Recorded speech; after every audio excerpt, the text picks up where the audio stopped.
Ladies and gentlemen, welcome back to another episode of the Challenger Podcast. Today we're joined by Dummy Thick Mellow and, of course, Free Game Nino the Third. And, of course, thank God. I didn't say lovely. I thought I was going to say lovely. I would have made it 2 times more suspect. But, yeah, we back for another pod, y'all. Bro said, hey, y'all. Martin got too comfortable, bro. He done let his hair down, bro. That's crazy. Oh, yeah. Well. Yeah. What the streets be saying? They in touch with their feminine side. I guess that's me now. My boy got the skirt tucked, bro. He out here walking like Momo Shiki. Goddamn. Okay. Yes, way he called him Dummy Thick Mellow. Yes, he did. I see. I mean, it's not like he lying. I mean, big brain boy over here. It's crazy. Yo, big brain. Did you ever see that the anime Don something like that, bro? It got your twin in it, bro. I'm telling you, that's your twin. Oh yeah, you had posted that shit in Discord, right? Oh fuck. Yeah, nah. I started seeing him a lot more. Like, see this. Apparently, people are really liking it. Yeah, I'm gonna pull up.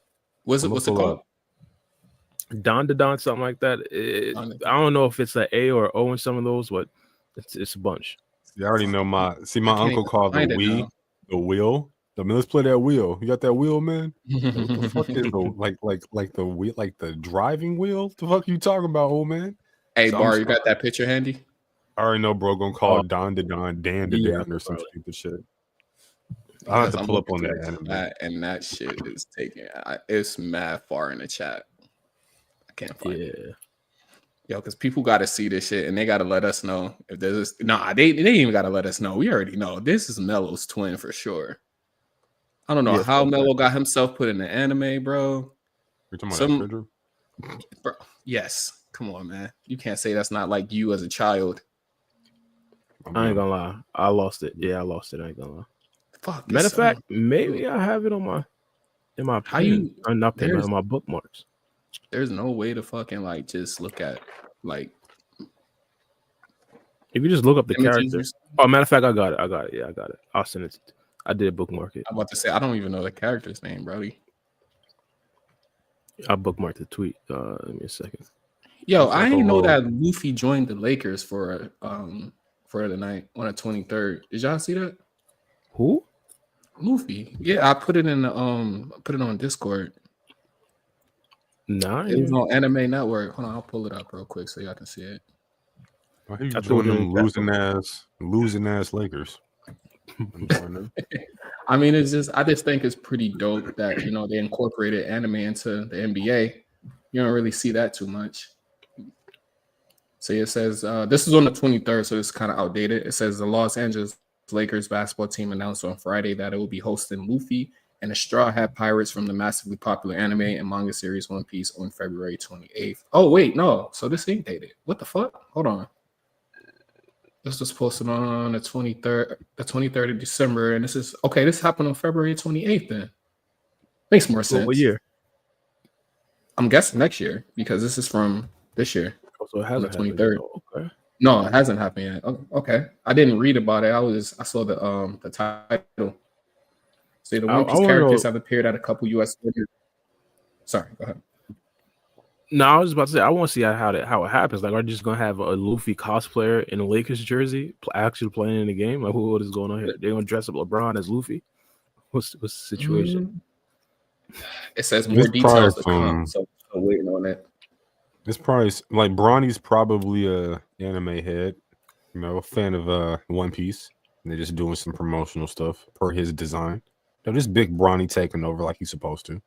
Nothing major. No, it's like 50,000 anime fans in basketball. Like Zion, well, I think he will. For sure, bro.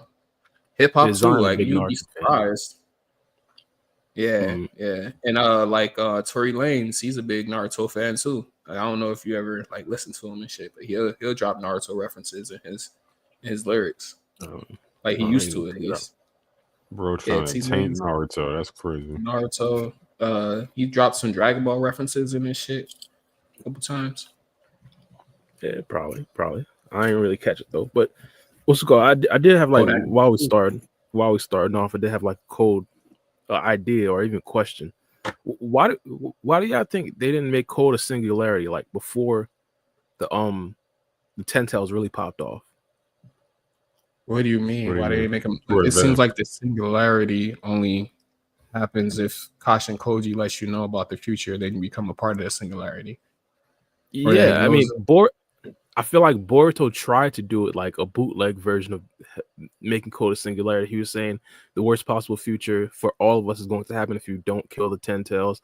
But he was being super vague with it. Why didn't he just like spill the beans? That's probably why. You The got more a people that Kashin know, Koji? the worse it gets. I mean, true, but like I feel like if they'd have just let him know, like even like a day prior, like you feel me, like that would have just prevent like if so you much do shit. this, yeah, like if you do this, this is not going to work out in the best interest for you right now, bro. But like, why would he trust Boruto's word? You know, I'd not even just Boruto. I think Kashin Koji should have pulled up on him Koji? too. Mm. Yeah, See now you now you're thinking like me, man. The stuff I was saying months ago, bro. Like Koji's suspect. Like, why didn't he curate things in a way that allowed Boruto to achieve his goals when he first showed up? Chapter 1, episode 1, TBV. Seems a little suspect to me, man. I don't know. So you think he got some ulterior motives? Is what I'm hearing. no, I wasn't even thinking of it like that. I was just like, Perhaps. bro, it just seems like a clear cut way to like just like dead everything like immediately, bro. That's mellow, bro. That is mellow for a fact. No. Wait, what? On the You screen. got to look at the screen, bro. People, this is Mello's anime. Yeah, you guys should check it out. Show support to Mello on his new venture. He doesn't voice act them, but they took his design and They they, even got my stole little his green design. they stole my man's design, bro. the copyright. Glasses and gotta get everything. Some money for that shit. Boy. I swear, bro. They probably watched your stream or some shit. It was like, you know what? He looks like he can be. He looks drawable. Let me put him in an anime. You ever Yeah, seen he ain't people with just a character type. drawable ass face? You have I'm a not drawable that- face. I'm not that light skinned though. I mean, come on. I gotta have to at least one shade darker than that. I don't know. I don't know. Well, it's bro. an anime, You so might be that that's light-skinned. dark for animes. You might be that light skin, bro. I don't know. They got You the curly just hair. might be that light Got me out here skin. looking like maple and brown sugar oatmeal, bro. Like, what's going on, bro? It's crazy work. I don't know. I looking like an oatmeal cookie. I don't know. Yeah, I think it's pretty accurate, bro. I think they like it's 1-to-1. I don't know, man. I don't know what you got under that hat though. Every time I watch your streams, you always had a hat on, so I don't know what that hair. I mean, it's about what that is. Yeah, just some shit, just some messy, it's shit, a mess.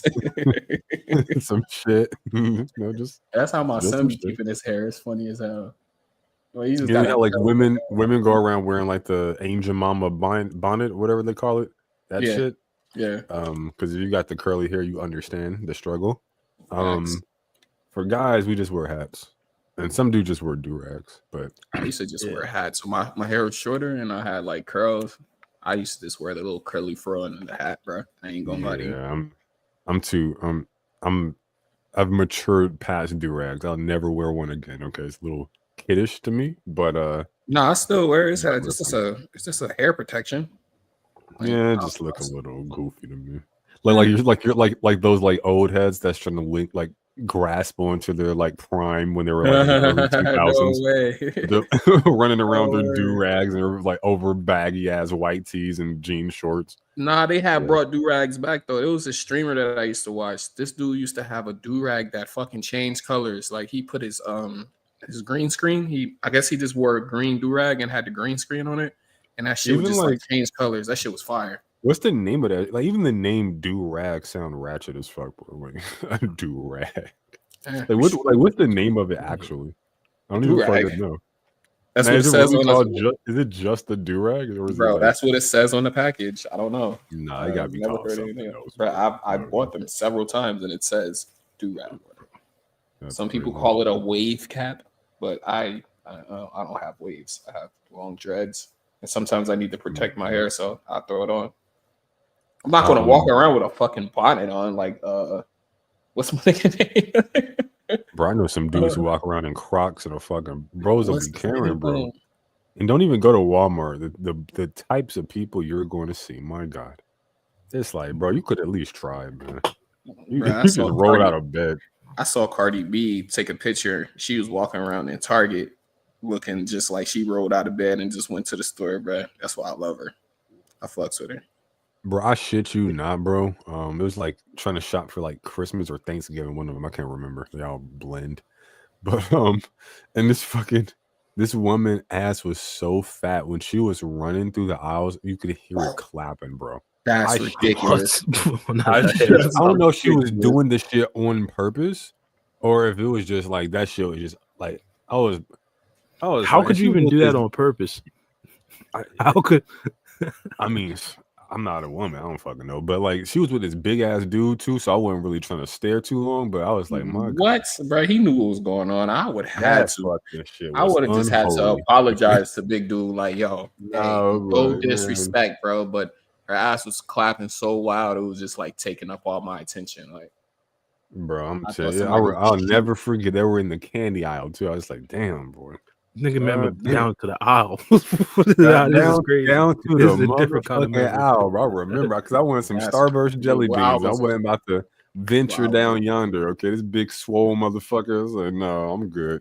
Well, Not Bro this unlocked Christmas. photographic memory, not Was videographic she- memory at that point. They're Like, about what to she- pull out what the is that called? fucking Was she- humbug on your boy. No, I'm good. was she running down the buns aisle or the cake aisle?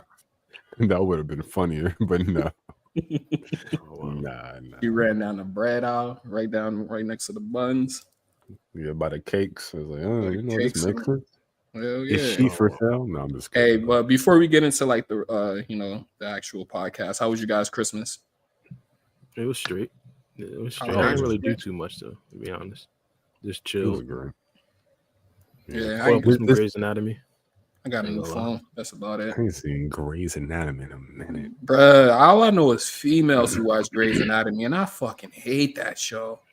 Hey, that's who be I putting me tried on. to get into it. For the female. This girl used to live with me and always Well, watch that shit. I tried to get into it. I got a family full of women, so I do too, bro. I all the do stuff, too. everything that pop up, like it's just me and my nephew. Like we don't even have guys really. This is a bunch of Bruh. girls.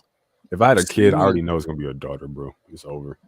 Same. I'm back at I came back to my mom's for a little bit, so I'm like with my mom, sister, grandma, auntie. Like only boys here is my nephews, my two little nephews. So like I feel you, bro. I be around. That's all around a whole bunch of women. So whatever they watch on TV, sometimes I be into it. But Grey's Anatomy, couldn't get into it, bro. I like maybe because I was biased because I'm more of a House fan than Grey's Anatomy. I mean, House is amazing. Yeah, House is my House is shit. really good. I might actually rewatch that at some point. I Oh, finally I got my do mom to every consider time. The Sopranos, so we might be watching that soon. You know, bro, I got into Sopranos, I think like the first 2 seasons, and I just never watched it again. Not that it wasn't a good show, I just like dropped it. I don't know why. Yeah, my a lot of mom shows didn't like like that, the bro. accents. She didn't like the Jersey accents. It kind of like pissed her off or something. Bro, you know the hard Jersey accents, like the Italian Jersey. No offense to any of my Italian watchers out there, but that Italian Jersey accent, that shit pisses me off too, bro. The Nah, hard I rock Italian with it Jersey heavy. accent, it I pisses rock with me it heavy. fuck off. I like it. I don't know. Sorry, real quick before I the forget Jersey, this shit. it's the Jersey Shore accent that pisses me off. Yeah, Before I it got forget some this. aura to it. Yeah, go ahead. Just to answer your question, yeah, Christmas was great. There was like an effort for me to make this holiday season, like from Halloween, Thanksgiving, and Christmas, like magical, like it was when I was a kid. I think I succeeded. It was fucking fantastic. That's good to hear, bro. And I think it was really the Flintstones gummies. Okay, it really put the cheer in the holiday season. Okay, but yeah, so like this was a fucking fantastic like 3 holiday season run with like Halloween, Thanksgiving, and Christmas back to back, and then we actually like got together as a family, played some games, actually cooked, ordered a little bit, but cooked for the most part, and yeah, I got some great presents this year. Got like a little little watch that can sync, like a little smartwatch I can sync up with my phone, so that was great. Got some cash, so that was good for mom. That was always helpful. It was fun. It was fun, but yeah.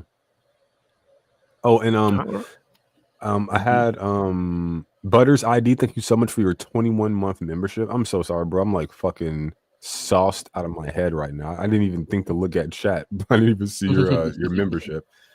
Just as a quick question he asked here though, maybe we can get it back on track a little. Yeah, go ahead.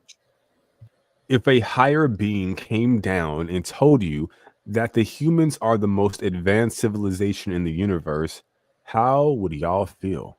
Question mark. Disappointed. That's a Hella That's all I disappointed. profound question. Okay. Hella disappointed. You ever heard of the Drake equation?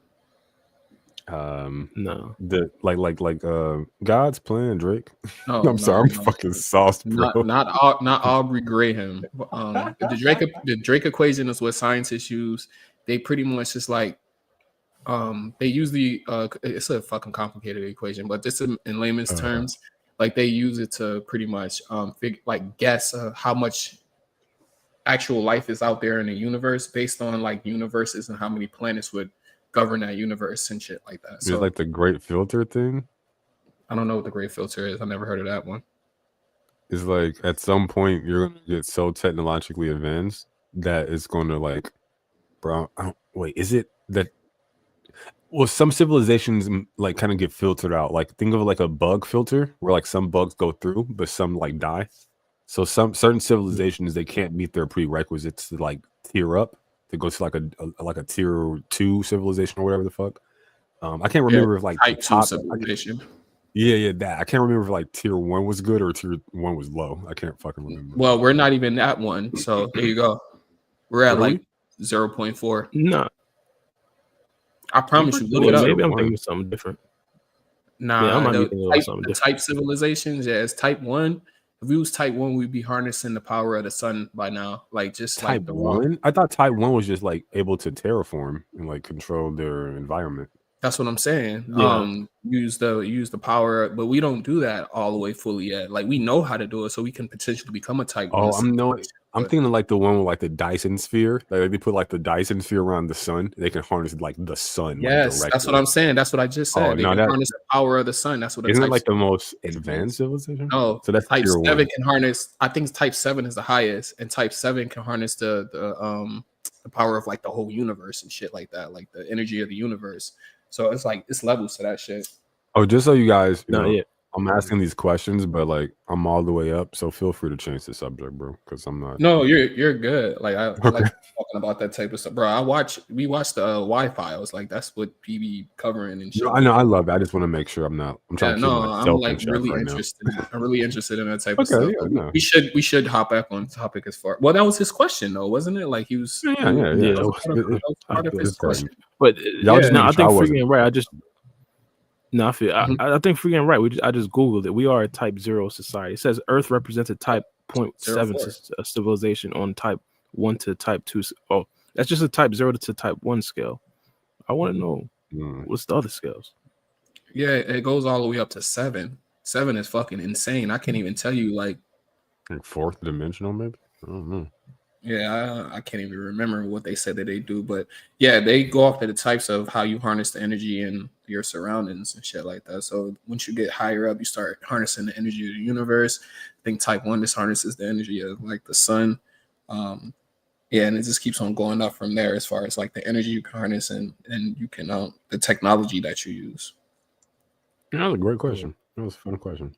Yeah. Oh, yeah. I'm sorry. I don't think I gave you my answer. Would I be like mad about it? Or how would I react, man?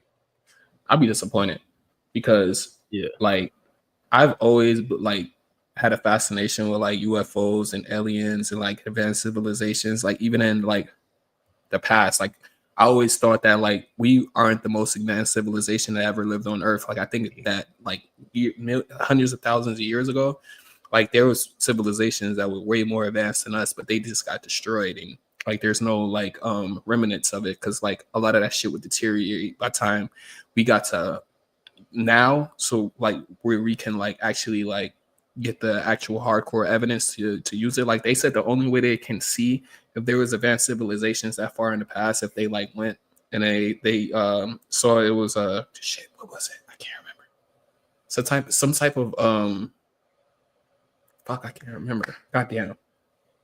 But anyways, I always believe that we at right now we're not the most advanced civilization because they say like nothing on the earth, nothing under the sun is new. So like we just got all this shit again, and we're I like don't believe that progressing. shit. I believe that. I believe the world was destroyed though. Like it's Nothing under the sun is new. nothing under the sun is new. No, You're not taking you that never heard of that literally. phrase? Not have, but it's not meant to be taken literally, right? I think it I is, bro. don't know. I think it It is. might. I It think might. So I could is. literally Yeah, just that might come up actually with be some shit right take now. literally. How would you be able to prove that? Like how do you even prove that claim? Like that's insane. Mm. Just off the top of your head, how would you prove that? That Like, nothing under name the something that sun. could be new. I'd say something else. So you would probably have to could be. measure everything. I to be believe able that to- it was a time period where people were flying. Like I believe it was a time, like not flying, but like flying in like airplanes or like crafts and stuff like that, like thousands of years in the past, like, or if you want to go millions of years in the past, like I don't think that we are the most advanced. That's like crazy to me because in the last 40 years, our technology just boomed out of nowhere. So like that had to come from somewhere, and somewhere in the past they had to have a boom too at some point in time too. I don't think we just was like people who was just like slinging rocks and shit and all that and living in caves. Like, nah, I don't think so. Well, just to answer the question, I would say my first reaction would be to be suspicious of the source of the information. So I wouldn't just on the surface of it think it's real. I'd be like, okay, well, you're an alien. You're telling me that we're the most advanced. He did say aliens, a higher being. Okay, a higher being. I mean, might not necessarily be an alien, but a higher being descends down and tells me that. I'm thinking you're a liar because you a higher being. Like just by nature of the hypothetical, you have to be a higher being because you're claiming the creature as such. So that right there tells me, or at least gets me closer to the assumption that you got more than I do. So I'm not trusting you. And then so now I'm looking at you like you malicious. So now we have a real problem because like a higher being that's malicious is talking shit, and I assume it's for a reason. So that's where my mind goes. I don't even like fuck what you saying. I don't even believe you. That type shit. But yeah, great question. Great question. Understandable. Speaking of, we were talking about like the Jersey drones. We could probably talk about that here if y'all want. I guess since we're just what did you drop in the chat? Not in the chat. Oh yeah. Yeah, so I think the drones were ours, like NASA's part of the government, stuff like that. And I believe that they were actually looking for plasmoids, most likely. Some people, do y'all know what plasmoids are? No. All right, I could probably find a video of a plasmoid like in an experiment, but like I heard there were like reports of a plasmoid like escaping, and plasmoids they're like a fourth level of like human. They're like a fourth level of like nature. I forgot that specific word, but there's solids, gas, something else, and there's plasma, liquids, and there's plasma. Plasmoids are like they seem intelligent, bro. They seem sentient type of thing. Like, it's a crazy. plasma magnetic entity and a type of being in Dungeons and Dragons, bro. Nah, there's like actual plasmoids. There's plasmoids a lot in the animes or in cartoons, period. But plasmoids are also in IRL. Like It says a coherent plasma magnetic entity. Is that what you're talking? Plasmoid. The term plasmoid had multiple meanings, including a plasma magnetic entity and type of being in Dungeons and Dragons. So, plasma magnetic entity, a coherent structure of plasma and magnetic fields that can take many shapes, including cylinders and toroids. The magnetic field produced by a plasmoid is trapped inside this structure, which allows it to maintain a shape. Plasmoids can be created in laboratories, have been processed to explain natural phenomenon like ball lighting. Yeah. So, what was your question? Go ahead.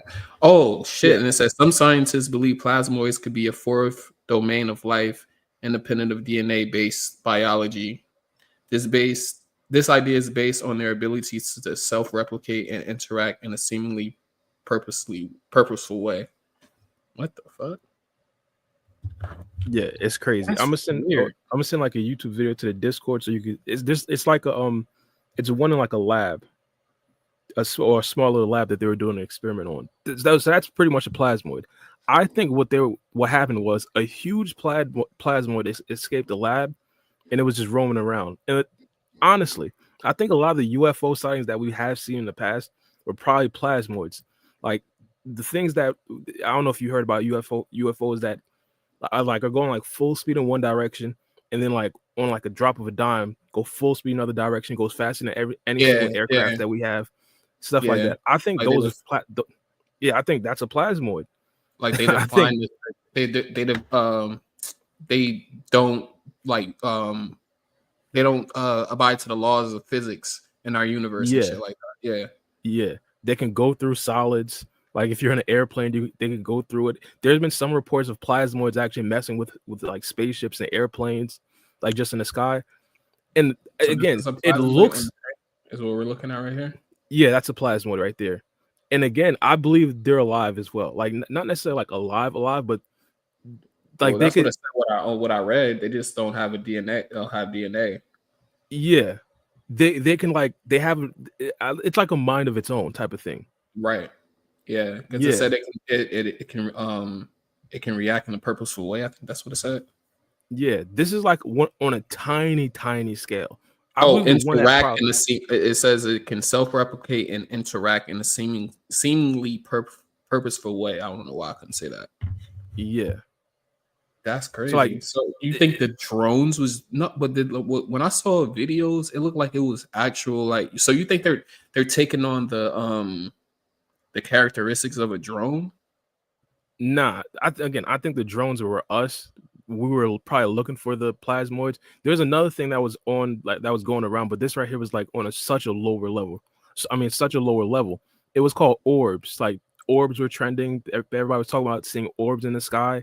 I think that's what they were looking for. The drones were looking for, and of course, the drones got all the attention because they were much more lower to like civilization. There were a lot of people actually seeing the drones.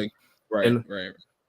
Yeah, and I'm pretty sure there's probably like 1 or 2 orbs compared to like hundreds of drones in the sky. So I feel like most of the attention went to the drones, but the drones were looking for the orb. The orb, the plasmoid, it's a real thing. We just don't necessarily know like anything about it pretty much.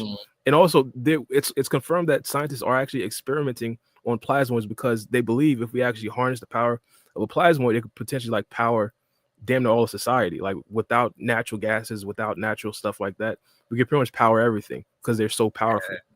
Right. They're never going to do that, bro. Yeah, but if one escapes the laboratory because we think it might be alive, it's like it could just like be roaming out around there doing its own thing. Yeah, what you're saying.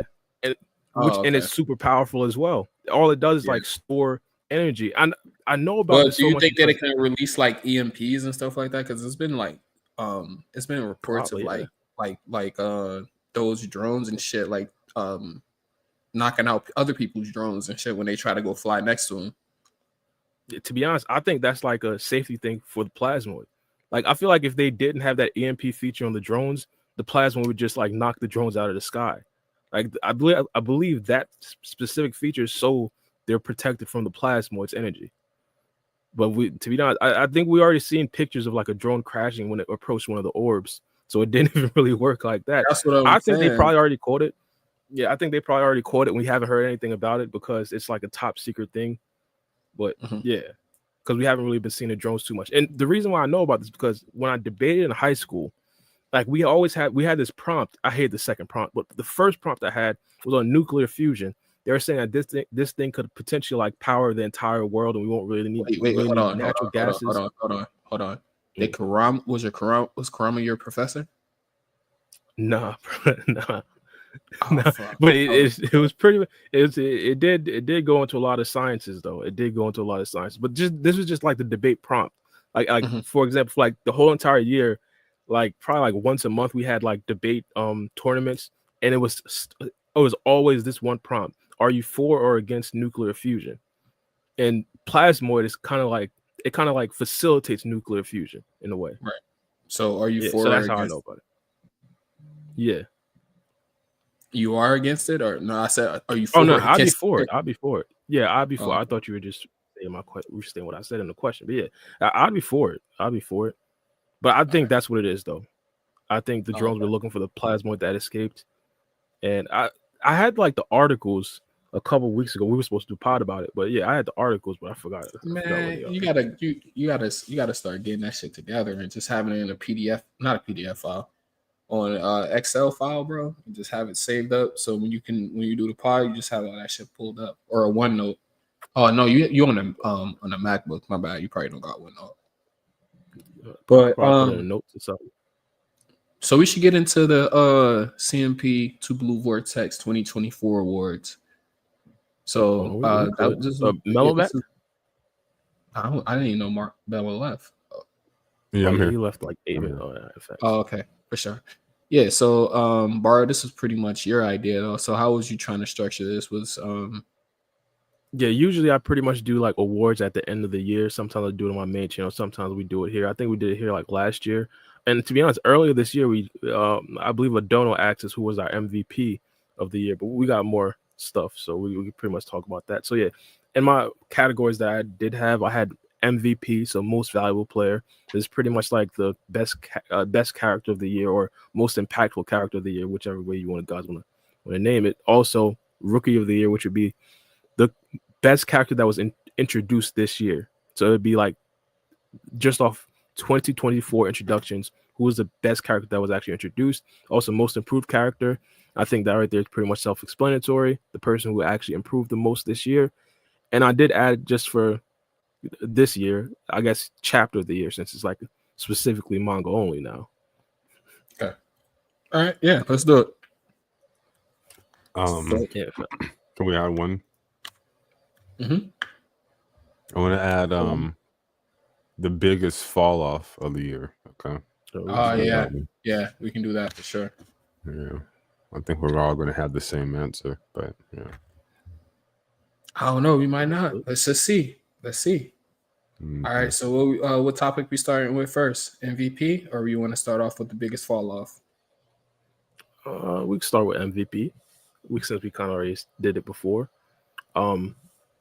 If I give my personal MVP, I'd probably say Kashin Koji. I might have given a different answer a little bit earlier, but now since Kashin Koji pretty much has the Hokage wrapped around his fingers, I think it's pretty much a no-brainer for me. Kashin Koji is pretty much impacting the entirety of the series. He's the person who's actually like making everything flow, making everything go. So I say Kashin Koji, like his prescience ability is extremely overpowered. And again, it just defines what a quote-unquote divine art can actually do. It's not only just attacking stuff, and we kind of already knew that from Omnipotence, but stuff like this, I feel like it's super impactful. And of course, specifically with 2024, kind of just laid the foundation of how we're actually going to defeat the Shinju. Okay. If I would have to give my MVP, I'm gonna have to give it to my boy Kurama. He came back, bro. That was crazy. I didn't think they was actually going to bring him back as a character. I didn't see that. I thought when he was gone, it was just going to be gone. It was going to just be a moment in Boruto that you can go back on and be like, damn, that was the end of Kurama, but he went out with a bang. But I didn't think that I would like if they brought him back. And when they actually brought him back, the way that they brought him back, I think was interesting. So I would give it to him just off of that, just me being a fanboy. I'm going to have to give it to my boy Kurama because yeah, definitely. Could be. I still dislike how they kind of like rug pulled us. We thought that Kurama was going to be dead forever. That's what I said. That's what I said. Yeah, like they explained it in a way like, no, this isn't a regular Tail Beast death. This is a death where all the chakra is extinguished, so there could be nothing to be built off of. So it's just like they kind of rug pull us with that. But it's all right. It's all right. We're just happy Karma's back. Yeah, bro, it's a little cute Karma too, man. It's a little chibi Karma, bro. Yeah, true. Yeah, so for me, I would say my MVP, most valuable player for 2024 would be obviously Boruto Uzumaki. I'm actually surprised you guys didn't say this first, but yeah, it's Boruto Uzumaki. He kind of makes the story go. And I know it's like Koji's kind of the origin of all the information that's kind of driving Boruto. But at the same time, I just remember early TBV, I'm thinking about how badass Boruto's drip is, how cool he is, his entrance. He finally gets this like major entrance moment that like Naruto had, Sasuke's had plenty of them. Boruto himself, excluding Momoshiki or Borishiki, just never really had those moments that was sufficient to me. and then he just comes and steps on Code's face peak. That wasn't this year though.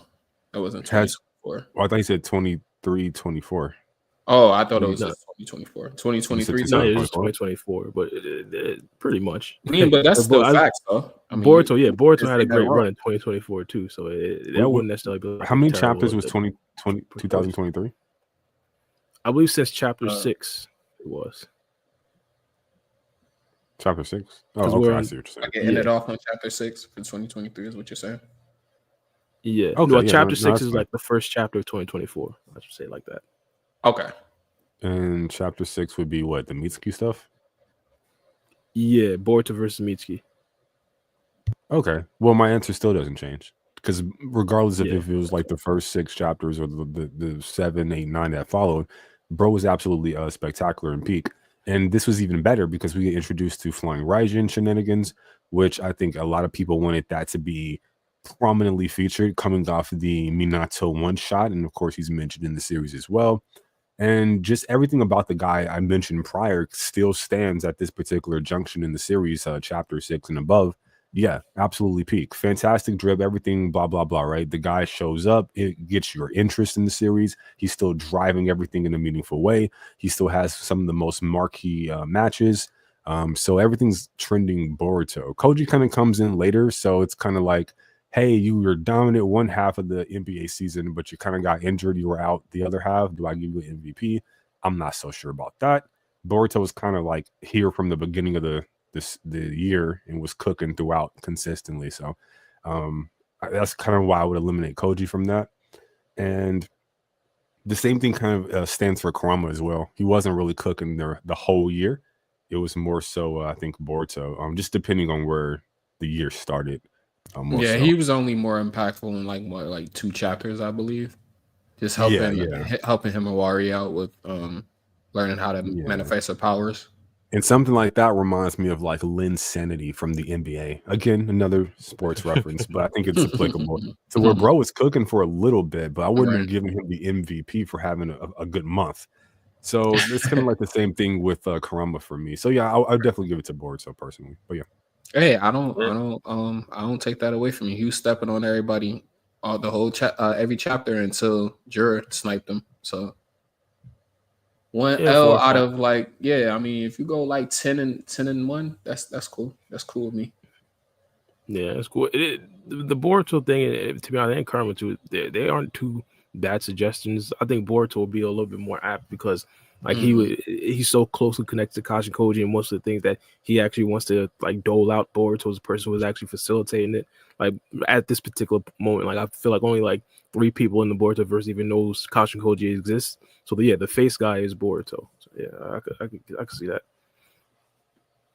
Yeah, for sure. Me too. What about Jura? Would you guys put him as MVP for 2024? Like, would you consider him a runner-up candidate? Yeah, I'd say he's a good candidate.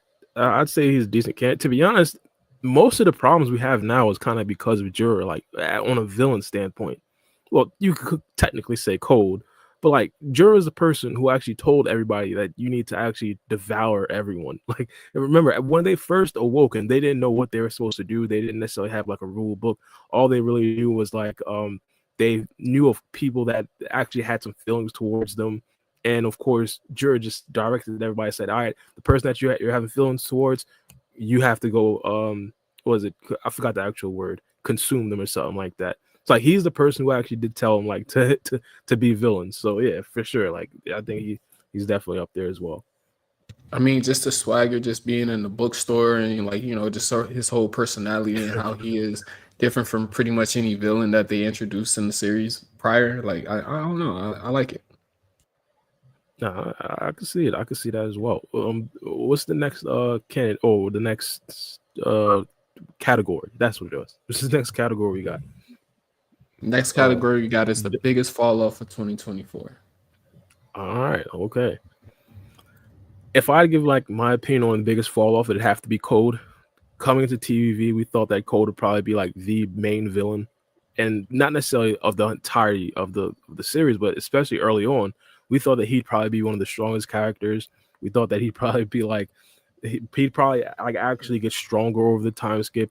don't even think that really happened. When he found out he had a scar on his eye, people were saying that was giving my guy some sort of aura, bro. It didn't do anything. In my personal opinion, like he's probably like not just the biggest fall off. He might even be like the biggest disappointment of 2024. Like again, 2024 started off in chapter 6. After the Mitsuki battle, I don't think Code had like one relevant moment. Like the only time that we really got to see him was when he got yoked up by Shinki, pretty much. Like so, like after that, like there was nothing else that Code really did like that actually impacted the series. And again, in the first 5 chapters, we thought it was his series. Of course, he was kind of pushed to the background a little bit later on. I think in chapter 4, either chapter 3 or 4, once the Shinju were pretty much fully established. But like to not have any relevant moments in 2024, yeah, I think that's probably like the biggest fall off. Yeah, I would agree. I would get the biggest fall off of 2024 to Code too. That was like the only person that really popped in my head that I can really like equate to a fall off, because like you said, like in Boruto, he was like the main guy right there. Like he fought Kawaki and Boruto, you know, and he's the one that helped them facilitate their powers a little bit. Well, Boruto at least. And we thought that in Tybw Vortex, he was going to be that guy. Like we thought that he was going to be like the main villain, and then he got like swapped out for the Shinjus. Like he's no longer a threat of any kind. So like yeah, and like seeing him get yoked up by Shinki and just pulled out like he's just a piece of trash, like it just like they just diminished his character so much. I did hear that they was supposed to trash it, like he wasn't supposed to make it to Tybw Vortex. I don't know why they like brought him into it. Yeah, so like yeah, so possibly that's why. Maybe he'll have something in 2025, but I highly doubt it. The crazy thing is, I think there's a good chance that Code actually does become a part of the good guys. I mean, one of the things that I did see when I kind of like rewatched the Boruto manga, reread the Boruto manga, I started to realize like Boruto is doing a bunch of stuff to potentially get Code on his team. And I think, of course, he said it overtly, but I think at this particular point, if there is no way that Code could be useful in the potential future, of course, with Kashin Koji's new ability prescience being a thing, I think Boruto would have already killed Code. I think because there is a future where Code actually is helpful to the other Karma guys, I feel like that could be a reason as to why he's still alive, and probably a reason as to why the Boruto writers are actually having him stick around. Bro, they're kind of doing him like a bootleg version of who I'm trying to say, I think Black Zetsu. No, like a Black Zetsu or some shit like that. Yeah. Like I don't know, bro. Like bro is very elusive though. No, not Black Zetsu. Toby.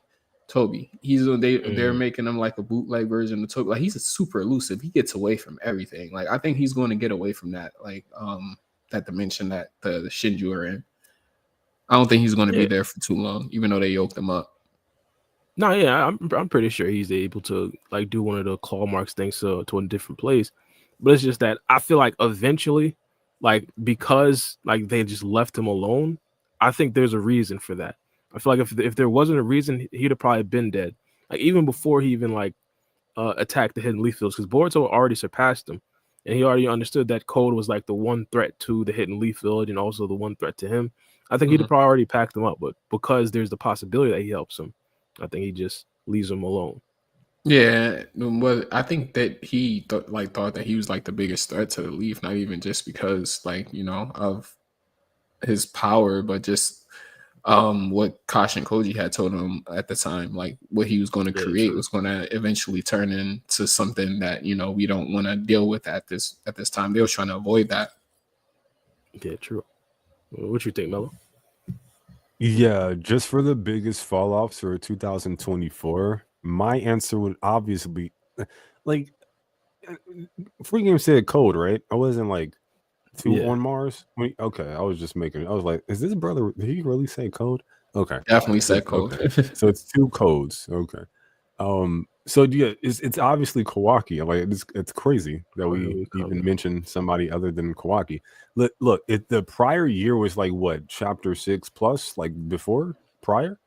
Then that just started the spiral that the following year, which would be 2024, kind of completed. right? Like the circle was completed. Like it's over for this dude, bro. Like this was the year that he got two-pieced by Jura, the year that he got one shot by Boruto, the year this man got violated by Ada. I mean, that's been happening for several years now. That she just like spying in on this man's personal stuff. But then we add insult to injury, and now we got a motto, a whole man out here seeing life through your lens and not in the good way. Okay, that's absolutely tragic for the boy. And then we find out he got limiters play. Bro ain't even got control over his own body, autonomy. Like it's absolutely tragic. Like the L's, the do, like the fucking violins keep coming out for this dude, bro. So it was just another, like, I had a list. It's like a Walmart receipt I just went over just now of all the bullshit that this dude been going through in one calendar year. I don't know what to tell you, bro. It's Code. Listen, Code kind of gives you more of the same. I mean, what 2023 we're saying bro got his face stepped on. It's difficult to plummet from those heights. Okay, like my God.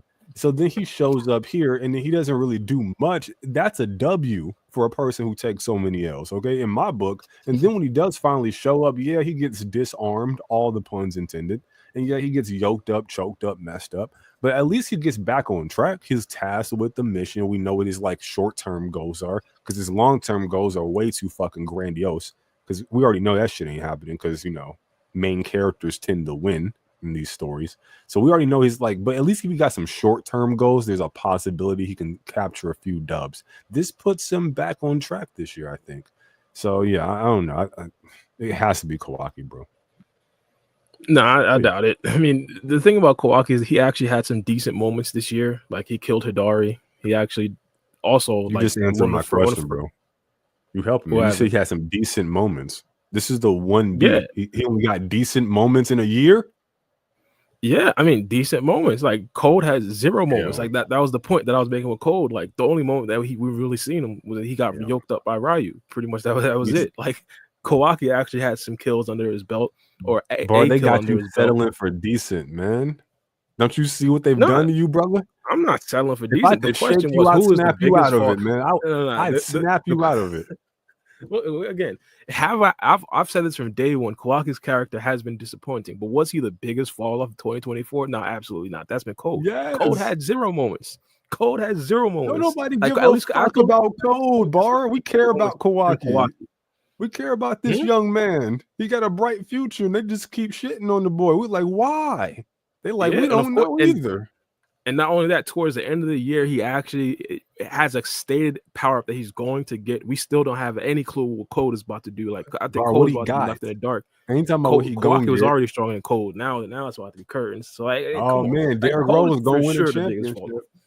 Derrick Rose sure gonna win a championship. Oh man, Russell Westbrook breaking streaks and records. He gonna win. I don't care what they gonna do.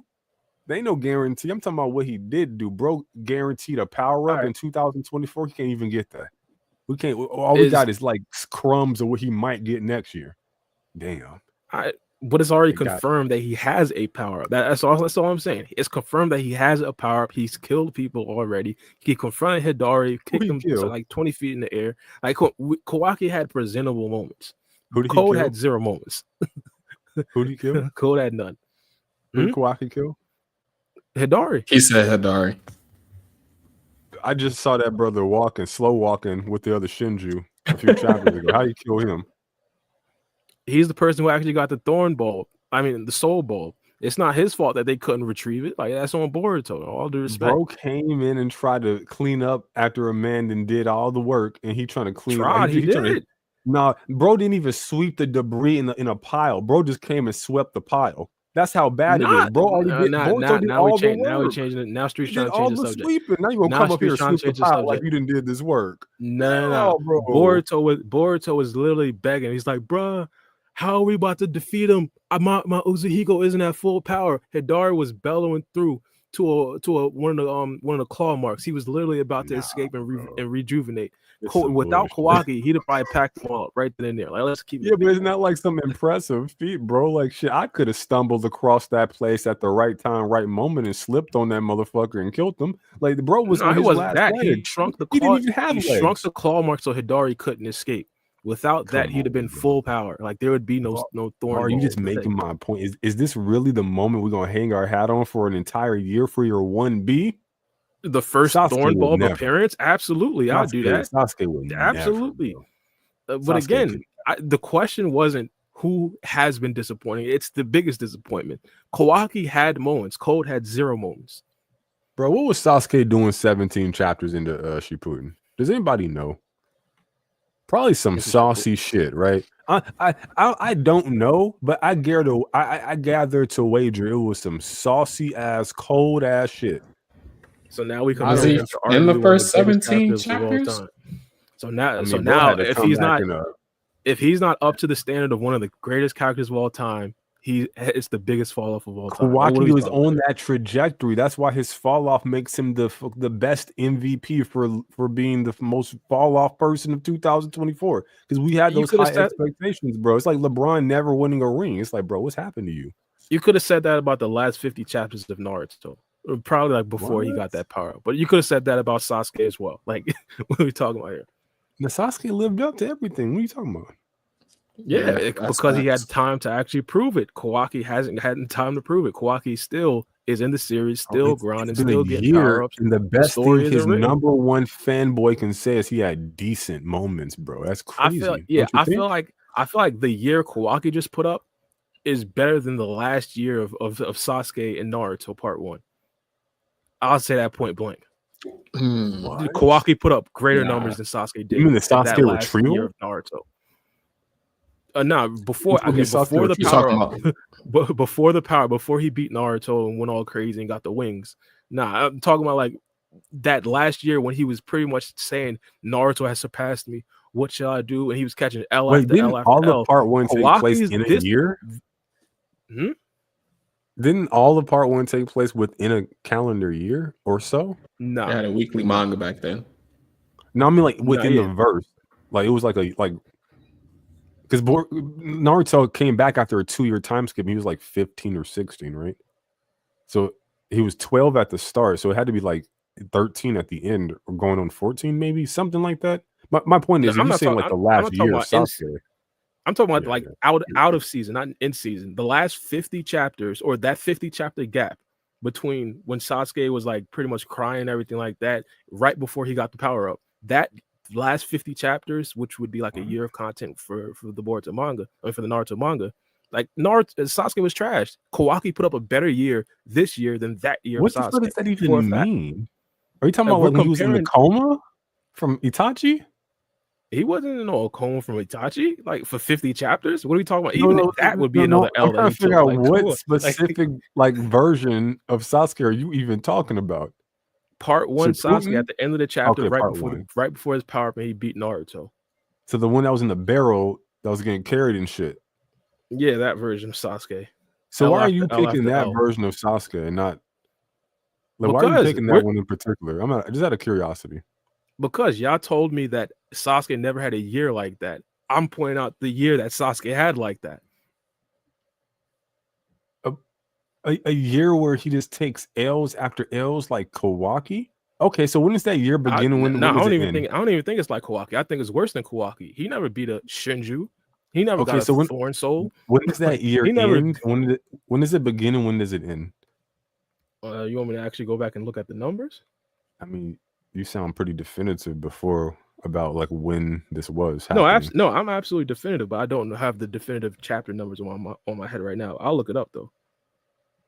Because you don't want to give me like arguing, not even just what happens on the surface, but like the story elements that happens because of what happens with Sasuke. I do that. Again, I still believe the biggest the biggest fall off was Code because he had 0 moments. But we shifted the conversation to compare him to Sasuke. I said we could do that. We could do that. Sasuke had bad years as well. Bro, I don't know about that, bro. You have to give me like when this year started and when the year ended. So I can actually look at the content that you're talking about and then like compare it to Kawaki. Because Kawaki hasn't even made like narrative strides on his own. It's like it's Boruto shit. Like Boruto's giving him shit and he's just reacting to what he's being given. Isn't that how Boruto got stronger? Not necessarily. Kawaki, not Kawaki, Kashin Koji told him the stuff. then he just went off of that. Well, no, he didn't just get stronger from Koji. He got stronger from Sasuke. Well, he got this Now, strong because of if Koji. you want to ascertain like a specific version of Boruto, then I'm sure you can find a version that can suit the answer you're looking for. But no, it's not because he did what he was told. I mean, I'm sure that's a part of the process, but yeah, no, it's other factors in context. But yeah. Well, we understand that. Isn't that like a given thing? Like the only thing that the only thing that made Kawaki this strong, or we assume what he's going to be, isn't just Boruto. We assume that Kawaki also got stronger throughout other means, and not just what Boruto told him. Like that's the same thing for Kawaki. The only issue with Kawaki, my point is Kawaki was very proactive in part 1, which is one of the things that I loved about his character. He was reactive certainly because he's kind of like the role he was playing as like the child to like the Sasuke and Naruto adults, but he was more so reactive, or rather proactive with things, where Boruto is more so reactive in comparison to Kawaki. The roles are completely reversed now. That was my only point. It's just Kawaki seems very like reactive to shit that's happening to him, rather than him being like the same guy he was before. And because of his trajectory as a character, I was just expecting more in TBV. And then it just happened for 2 years in a row, or a year plus. It's just like, how can he not be the most fell off character? I don't know. The question wasn't really fall off. It was like, well, it was fall off, but I don't, because it's fall off, it has to be cold. We had a lot of expectations specifically for Code, and he did nothing the whole entire year. Whereas Kawaki I would say that we did have expectations for Kawaki too, but they kind of explained why Kawaki couldn't meet up to the expectations that we had for him, because his offensive abilities was like we put it like halfway. And I don't think they gave us the actual number, but he was limited on his offensive abilities and increased on his defensive ability. So that could be the case. So no, go ahead. No, I was done. I was just gonna say, we learned that like a few months back. Like the majority of this year, we didn't even know what the hell was going on. Like we were just wondering, like, yo, what's good with this dude? We were making fun of him and stuff, but we were still like, what's happening? All right, so like most of the year, we were like in confusion about this guy. Like say it's like basketball and some dude's been playing on like a fucked up leg for a while, and like what's going on with him, or like just like he's been in pain or some shit like that, and like what's going on with him, you finally figure it out. Like would you like hold that against him? Yeah, because your dumbass was playing with a messed up leg and you're making everybody suffer as a result. Wait, what's wrong with you? Yeah, 100%. That's an easy. Hey, Jordan played with I think that was Cap though. He didn't play with the flu, did he? Man, they call it the flu game. They be trying to. I think he was just sick.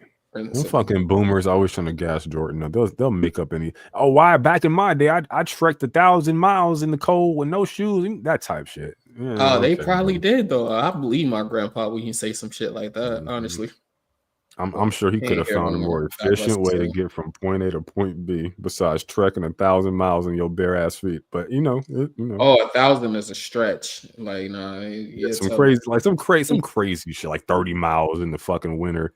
I'm like, bro. Nah, I used to believe it. I will believe it. Bitch, I'll summon the Nimbus cloud before I do that shit, bro. Yo, flying Nimbus, get me to fucking someplace. I don't give a fuck where. Timbuktu, Albuquerque. You crazy, bro. You stupid. But, all right, so next one we can get into. I did want to actually give out specific chapter numbers. I was looking over like which is like the worst stretches, and his stretch lasts for almost 2 years. I ain't gonna lie. But I'll just say this: from chapter 175 to chapter 125. Okay. Wait, so what does that content entail? Essentially, right when Naruto destroyed him, and Kakashi had to break it up, and he got pissed off and left. To like when he confronted Naruto, or to when Naruto confronts him at the Valley of the End. Like that's that year he took L after L. How so? What do you mean L after L? Like what were his L's? He lost to Naruto, lost to pretty much all the Sound Ninja. Like had to leave the village. Okay, so he took 2 L's. You mentioned. Yeah, was forced to leave the village. He pretty much didn't have any W's, whereas Kawaki actually had W's. To leave the village. wasn't it? L. Right, he fought it. Then he when he fought against the Sound Ninja. Then I he think fight that's L. against when he fought against the Sound Ninja. Then he fight against Orochimaru. No, that's the tuning Nah. exam. I'm talking about like. Oh, that's tuning. Okay. Okay, so you mentioned 2 L's. That's fine. But and don't think this is going over anyone's head that you're cherry picking the specific period in time to try to fit your argument. But we'll work with. You it. asked me for the specific period in time. No, Like, that's what you asked me for. No, we can go. fine. You can go back to I'm just- episode. I I'm mean, just not you can, restating. I'm just restating like the no, I get you, but concept here, I'm clarifying. Wouldn't you have to the like reason- compare more to like time skip Sasuke more or less than like Naruto Part 1 Sasuke? But time skip Sasuke also called L after that. What are we talking about here?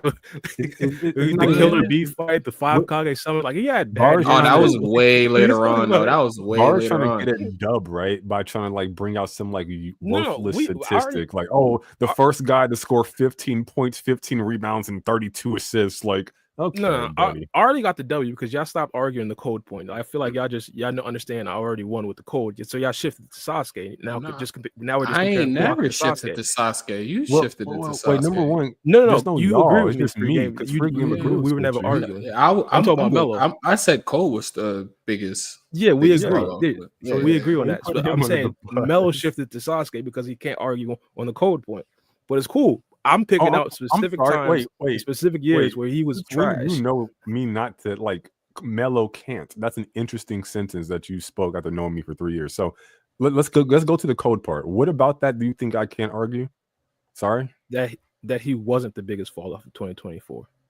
I'm saying you can't. I literally because you gave you a reason that counter. Every time I gave an answer to the 2 categories presented so far, I gave a counter to why I don't agree with either one of you. I've already done this. Well, so why isn't Code the biggest fall, or why is Kawaki a bigger fall than Code? I should say that. Well, number one, I mentioned the expectations. You seem to think that there were some grand expectations for Code. I say since I saw him get his face stepped on, Ikimoto made it very clear what my expectations for that character should be. So I didn't have any grand expectations coming into 2024 for the character. We can start there. That might be you. I thought people thought that Code would be stronger than Kawaki post TBV. Who are these people? It seems like we can only present our anecdotal evidence and like our subjective opinions. So we can just agree to disagree, right? No, it wouldn't. No, well, we could disagree, but I'm just giving my point. Plot wise, we thought that he'd be the strongest person on the villain side. We didn't really think Kawaki would be the strongest person on the good guy side. I absolutely didn't think that. I thought it was gonna be Bug. I think I made that clear. Whoa. No, but we didn't know about Bug. TV. No. We're chapter 6, right? You said 2024. Yeah. So we're over 6 chapters. Bug, I was impressed by Bug when he pressed Boruto. He's the first person to ever press Boruto. That's chapter 4. So I already had Bug as like the guy going into 2024. It wasn't Code for me. I said this shit repeatedly. Like he's the wild card. He's the one I'm looking at, like even more so than Juro was the Hindi Lord. Yeah. I still believe at that particular point, a lot of people still had a lot of expectations for Code, and it just like dissipated. Well, I can't argue. There was a possibility that point, Bar. I can't. I'm not asking you to argue, but I'm just saying that's what I feel like. And even at that particular point, a lot of people believe that Code was also going to join the sides with the Shinju. That's still a possibility now, but people thought he'd be like a lot more involved in the Shinju. And instead of this guy fighting with Boruto against the Shinju, he just retreats. Like that's biggest fall off to me. That's L, bro. But that happened in 2023. No, that happened in 2024. No, if we're saying chapter 6 plus, that happened in chapter 4. Yeah, and like disappears into this little time, his little space-time thing, his little belt mark. Yeah.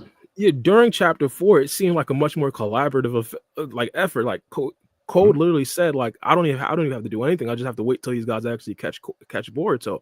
I thought, well, this is me personally. There's a possibility that Code would be like a part of their team and not just some sort of store runner. Like he's a store runner now, pretty much. Basically, yeah. I mean, I like that. Like I said, I can't argue with your anecdotal takes, and I can't argue with your subjective opinion. So just for that first one though, that's why I mentioned like just expectations was my first point, and then for my second point, for Code, it was he went like this whole year he hasn't done anything, and this is something that you would like a negative mark against him. And what I was saying was that's actually a good thing, because for a person who does stuff and takes so many L's, it's probably best that you sit the fuck down and not do anything. That's a W in and of itself. And then I also mentioned that towards, I mean, it's true, right? Like you motherfucker, every time you get up, you fuck up. You should probably stay down. Yeah, So him not doing nothing all year was a dub for him, actually. And then when he does show up, he gets like disarmed and fucked up, but at least he's getting screen time now. So then now we're going from nothing to something. Like my mom says, something beats a zero. So that's a dub for him because he got something. And then what he gets, he actually gets screen time. Yeah, screen time is better. Like if we're using a lack of screen time as a But negative, if your screen time is you getting a little boy, that's crazy. Yeah, but it's screen time. Like it's like wrestling, right? They like, oh, even if I lose a match, at least I got on TV, right? Like I'd argue that Code had more aura when he wasn't getting screen time, like back when he was in the COD organization. When he got packed up by Boruto. Oh, you're talking about back in the car organization. I'm talking about TBV. When he gets packed up by Boruto and he runs away and nobody hears for him for 7 months. No, to be honest, I think I understand you just off your first point, and that kind of informs your second point as well.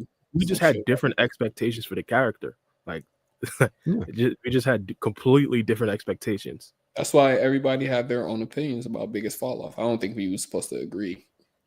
Yeah, true. Yeah, that's all I was saying. I did set up a poll though, and then they agree with you, Mello. They got Kawaki as the biggest fall off as well. Yeah, I guess it could be. I still disagree though. We're gonna agree to disagree in French. All right. So let's see here. The next topic is. Hold on, sorry, real quick. I did have like 2 questions I want to speed blitz through. If you guys would indulge me before we get on to like the next topic, because it might be relevant to what we were just talking about. So I want to, So Elliot, I appreciate the 2 generous donations, $5 and $2. Elliot, for the first one says, how strong will Kawaki be without his limiters? Do you guys think Code's a wild card to mess up Koji's plan? If Koji trains Sarada, how strong is she? So it's kind of 3 questions in one. You're very slick there. I see you, buddy. But if you want to answer just one or all 3, it's up to you. Can you repeat? I think the first one might be a typo. Did he say with the limiters or without the limiters? I put it in chat. How strong will Kawaki be without his limiters? Oh, okay. See, I think it'll probably put him close to Boruto, to be honest. In my personal opinion, I think one of the things that is probably like a thing is that Kawaki has been limited like all the time that we've known him. It's like even back with the Kado organization, like when he was, you feel me, being a store runner for Jigen, I think he was limited at that particular point. The reason I say that is because Amato immediately thought that I forgot specifically what, but Kashin Koji. Amato immediately thought that Kashin Koji was telling Kawaki about the limiters, or that's kind of what he thought. At that particular time, again, he doesn't really know about Kashin Koji's brand new ability with the prescience.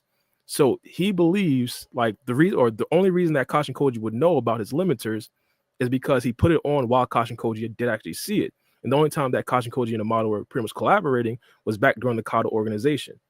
Again, Amato does not know about Kashin Koji's brand new prescience abilities. And I think because of that, that pretty much informed us like, yeah, Kawaki has his limiters on like way before that. And I honestly believe like the Kawaki that we did see, he was supposed to be as fast and as strong as a character like Delta. And the only reason he wasn't was because of the limiters. And at that particular point, I know some people kind of disagree with this. Delta was matching Naruto's speed and strength. Like, so Kawaki was supposed to be that, but he was just regular Boruto level.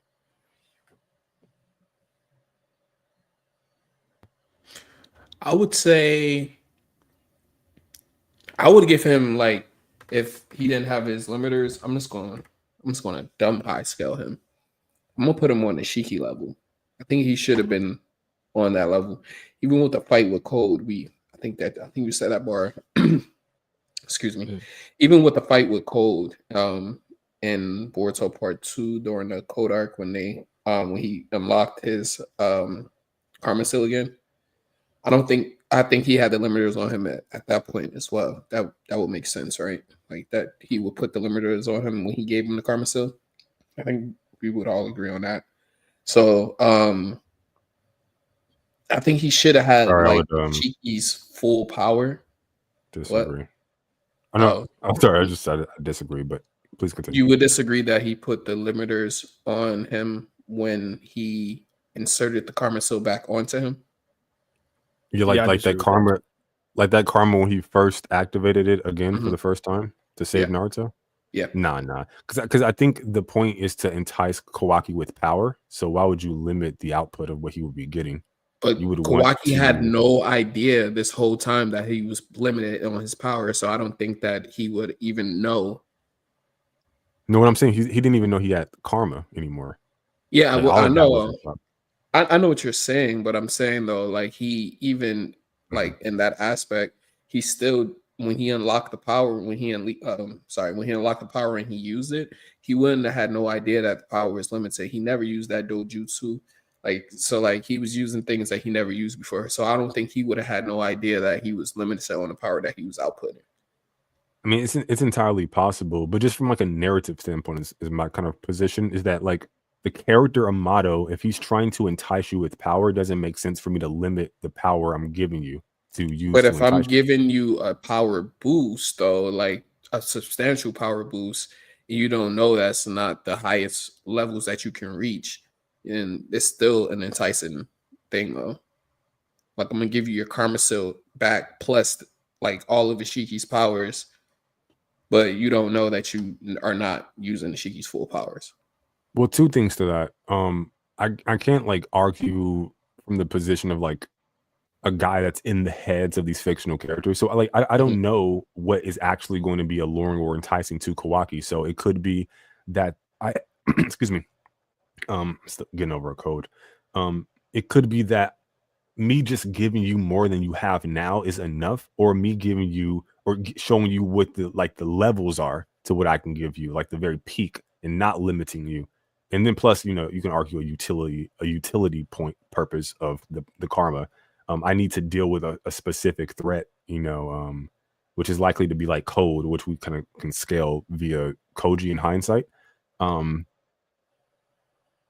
So let me give you like power that is actually of service and then also tantalizing as well. So maybe limiting that power might not be smart as well, but that's like an aside.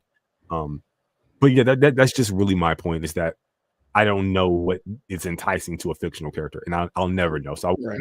wouldn't like argue something like that. Let me Yeah, let me try to make this point though. Like, Mm. wouldn't Kawaki realize if he had the full power of the karma cell at that point in time, he was outputting all of Ishiki's power.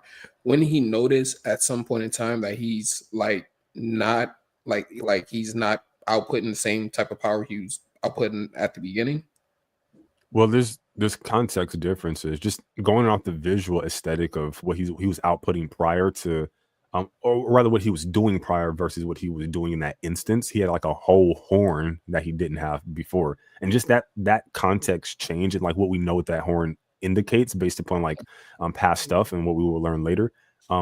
It's probably his highest form of power, so he wouldn't really have anything to compare that level of power to. Unless you want to say, oh, I'm outputting way more power than I was prior, but there was no like dialogue regarding that. But I suppose like for me, I would also look at not only just the narrative stuff with Amato and like the visual stuff I just mentioned, but just also like other types of visual context to where Kawaki's spamming jutsu and attacks when he's fighting against Momo and Boruto's body towards the end of the code arc. But then he goes up against like Boruto and he spams a few attacks and he's out of chakra. So I'm more inclined to think that the limiters were placed after he had his big major showcase at peak powers versus Boroshiki versus like the ones where he's fighting like normal Boruto and he's like already out of chakra after a few moves. It's probably that version of Kawaki. Well, this version of Kawaki right now is fighting a way stronger version of that character Boruto. And if you say that he's still as strong as he was back then that would be the reason why he's running out of chakra, because like he can't contest with a character like Boruto at this point in time because he's above him. Well, I wouldn't make the claim that you said that he hadn't gotten any stronger since back then. That being Kawaki, right? When you said that, that's what you meant?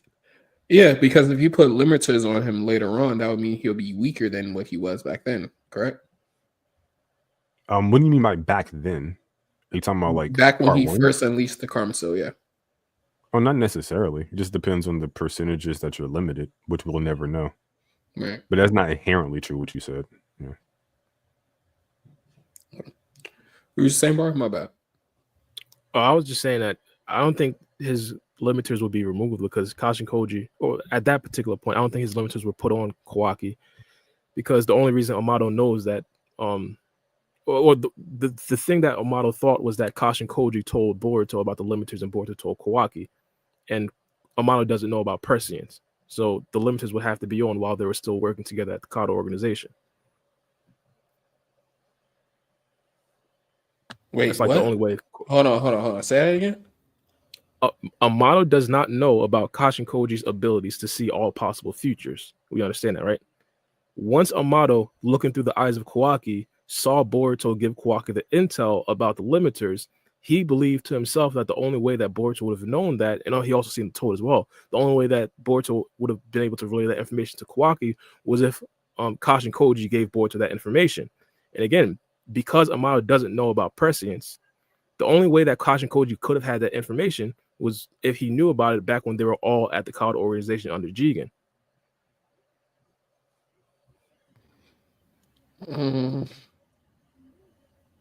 So I think I heard towards the tail end of what you were saying. What chapter was this? Where you're getting that dialogue where Amato was like, only way he can know whatever you were saying was because of Koji? Yeah, chapter 15, I believe. I'll put the screenshot in the what's it called? In Discord. And there's also another possibility that I forgot to mention before when I was yapping. It's also the possibility that the limiters were always placed there, but they just were never used. So I think we're assuming that the mentioning of the limiters, that's bar. I think we're assuming now, just because we're just now hearing about the limiters being utilized, that the limiters were recently placed. And I think that's kind of maybe some kind of fallacy. But yeah, just some thoughts. I mean, I thought that it would have just been logic that he placed it back. He placed limiters on him when he reconstructed the Karmasil, because that's when he was doing experiments on his body. That's when he was working on them. I think if you want to stretch that logic to its like furthest, I think it would make more sense to do it earlier than that. Actually, like even before we get introduced to Kawaki, it just makes sense to do it from the start. Like when he had the organic Karmasil, the one straight from Ishiki, like to put the limiters on his Karmasil then. Well, I don't even know if the limiters are on the Karmasil. That's also like a bad assumption. It could just be on his cybernetic body. That's messing up like the output with that. That's true. So like that's kind of what I've been thinking. Like if it would make tinker with Delta as well in some way like that. Yeah, like his little limiters seem to be like limiting the cybernetic bodies, not necessarily like karma or some other aspect like that. Really with just Code and Kawaki, but yeah. So I think that's what it was. So it would make more sense. You want to like, that's why I was saying like track it to its logical conclusion. It would make more sense for him to do it like from the word go. Like even like when he was a kid, when he was experimenting on him, just place the limiters there. You don't have to use them then. But yeah, true. I would agree. Okay, I can agree with that. Yeah, so this screenshot right here that we kind of looking at kind of informs us of a couple of things. The first thing I was talking about, Kashin Koji, the only way that he thought that Kashin Koji would have knew, or the only way that Amato thought that Kashin Koji would have knew, is if he already knew prior to them dipping from the Kado organization, because he doesn't know about prescience. There's no other way that Kashin Koji could have got that information. And also Amato is saying like, what is Kashin Koji's motives? That I think that kind of like confirms that Kashin Koji isn't working with Amato. I know that's a theory out there.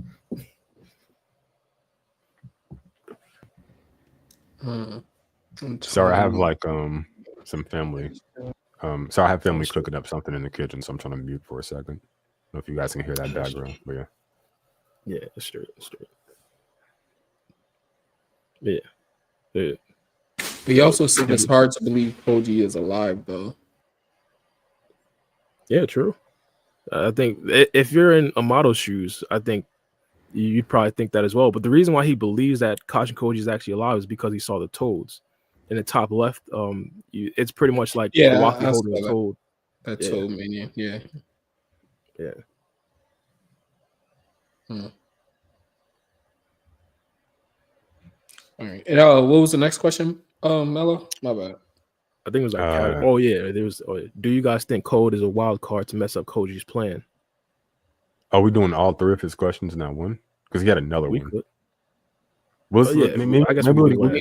I mean, the brother spent money, so yeah. Go ahead.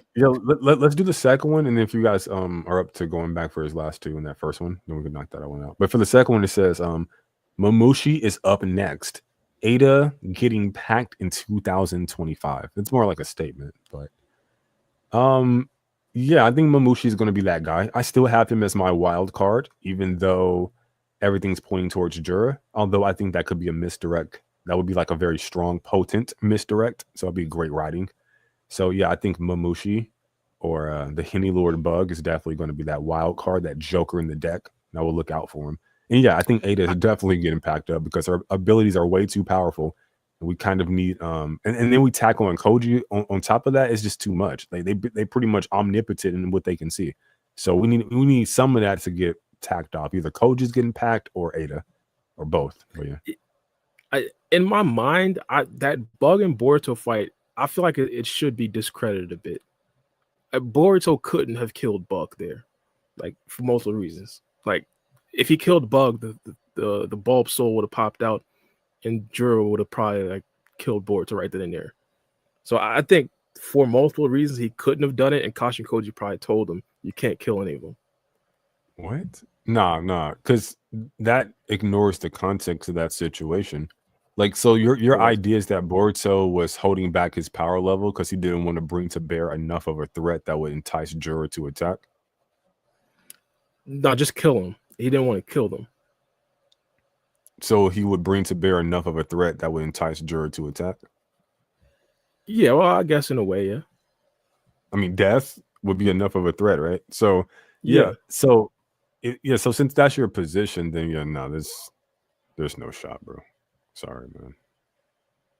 Because Boruto in that situation, just the context, right? He's like panicking, like bro's like panicking, and like if like, why are you terrified if you know you have like more to bring to bear, right? It just seemed like to me, like, I mean, I can come up with an answer to that question, but it just seems like to me the situation got like way off the rails, and Boruto went deviating way off plan, and then like, yeah. The context didn't speak to Boruto holding back at all. But yeah. Well, it didn't at the time, but I think now that we kind of got a lot of the information, I think that's pretty much it. And also, I think this is just a theory of mine. The only reason why he stayed there and actually tried to confront them was because he wanted to see Sasuke, the Shinju version of Sasuke. Once he saw him, he was like, all right, I could leave now. But also, he wanted to see if Cole would join his side. I think that was another thing as well. Like during the time, in my personal opinion, he was feigning like weakness to see if Cole would actually join him, and it just drove Cole away because he thought that the trees would essentially do his job for him. Yeah, that's an interesting perspective, Bar. Okay. Yeah, me personally, I don't really think Ada's going to get packed up. Yeah, I don't think so either. To be honest, I think she has. No, go ahead. No, I was about to say I think she has a better chance of becoming the next Hokage than getting packed up. Yeah, you and this next Hokage thing, but I don't think she'll be the next person to get packed up. I wanted to ask you guys a question as I state that. Do you think if she did get packed up, that omnipotence would dissipate, or do you think that even if the caster dies, it just stays? Yeah, I'm pretty sure they said that even if the caster dies, it stays. They'd have probably already packed up Ada if that was the case, right? I mean, they don't know. They don't know what the hell omnipotent. I mean, I guess Kashin Koji and shit would know. Boruto would know, but that probably wouldn't have been a part of the timeline that would have led it successful to what their plan was. But where was it stated that even if the caster dies, it stays? I believe it was when Momoshiki was explaining it. I don't know. I haven't rewatched part one of not rewatched, reread part one of Boruto manga in a minute. Should probably do that since I just finished up part two. But yeah, I'm not entirely sure, but I'm pretty sure it was stated that. Mm.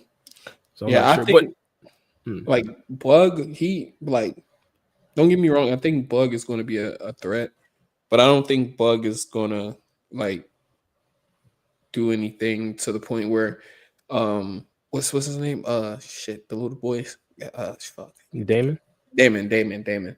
Yeah, I think Damon is going to give him a run for his money though. Like honestly. He could. Do you think they're any kind of susceptible to omnipotence, the Shinju? I think bro Sorry, had to do no, with mute. yeah, I had to. The garage was coming up. Mm, I don't know. Well, do they have Osusuki origin? If so, then I would say that they would have some type of immunity to it. Yeah, Well, they shouldn't because the Ten Tails isn't an Otsutsuki. exactly. But I do have a theory that they have some Otsutsuki chakra, if that's a thing, or how they got Otsutsuki chakra. But that's probably a topic for a different time. So I think they have Otsutsuki chakra. No, from Kawaki and from the dimension that Bug got his tree planted on.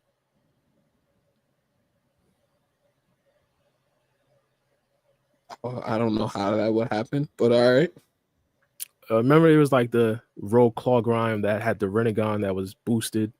He actually put his arm around Kawaki, and I believe at least some Otsutsuki chakra could have been like extracted at that point. And also just the dimension that Bug was on, like damn near all Otsutsuki members was there. We seen like reflections or I forgot the actual name, but Momoshiki, Kage, Otsutsuki, Kinshiki, pretty much all the other Otsutsuki members had holograms up there. And I think multiple Otsutsuki members was in that dimension, and because Bug's tree was planted in that dimension, I think it could have gotten real spooky. Okay. No, I mean, you make some good points there because I think they like harvest the DNA from whatever's on that planet at the time. But but to answer the question, though, yeah, I to be honest, I don't think I don't think Ada is gonna die to Bug. I think if anything, Damon would pack Bug up. It is a possibility that Bug is super strong because again, yeah, I think just it gets because scary for Damon, but I think Damon will come out on top. Like we got to see Damon actually get tested. True, but then again, it's Boruto, though, so you never know. Like Code has never gotten a legitimate test yet, so we don't know. Like, and it's been like what, almost 3 years since he got his limiters removed. So like, we never know. Like, could Damon might. Wait, you say Code hasn't got a legitimate test? He's been tested by everybody and failed. His limiters mean nothing. When I say a test, I mean like an equal fight. Like we don't know Code's level because he's either gotten washed or he's able to wash everybody. So that's pretty much it. We've never seen him like actually be able to like actually use some tactics, see exactly all of his bag. We just haven't really seen it. It's kind of like Konohamaru. We haven't really figured out his actual level because we got to take from him getting washed. We got to take from him absolutely destroying rogue ninjas, stuff like that. Bro, I've never seen somebody make the same mistake so many times, bro. Why you keep mentioning Konohamaru around me, bro? Because you already know what's about to occur, bro. Bro, I gave him some props. I said he was washing rogue ninjas. Like we've seen him wash rogue ninjas, so we can't really use that as a basis to how strong he actually is. Yeah, there cannot be shade without a little light. Okay, that's what that was. Okay, you shine a little light so you can throw a little shade on the back end. You ain't fooling me, man. I've been around that block a few times. Nah, I could probably even think of multiple other like adult Sage of Six past Naruto. Like he fought against he fought against Shin Uchiha, which he was of course not going all out. He fought against Delta, and of course he wasn't really going all out ninjutsu wise. So like that version, and when he did really go all out, like it was against Jigen, of course Momoshiki. I guess that could be like an example, but it was Jigen and Ishiki where he was like actually tested, in my personal opinion. We can't really take too much from that because in all three of them, it was really just a 2v1 and not just a standard one-on-one that was actually competitive. Who has had the better year, Konohamaru or Kawaki? I'd give it Kawaki. What are you talking about? He actually beat a Shinju. He actually beat it. Well, if we're taking If we're taking expectations into it, I'd say Konohamaru. If we're taking if we're giving expectations, I'd say Konohamaru, because I had zero expectations for him. Him reacting to Hidari was impressive. So I'd say Konohamaru if we're just giving off of expectations. It's a sad day. That's bro. I don't know what else to say. That's bro. Come on, man. Okay? You know what? That's fine. You know, you gave your answer. I asked and you gave an answer. I can respect the answer you gave. My expectations when I seen Konohamaru, like y'all had to remind me that he was the assistant Hokage. Like I wasn't even thinking about that guy. Whose problem is that, bro? It's not. That's Konohamaru's problem. No, not fault. that's the writer's problem. That's the writer's problem.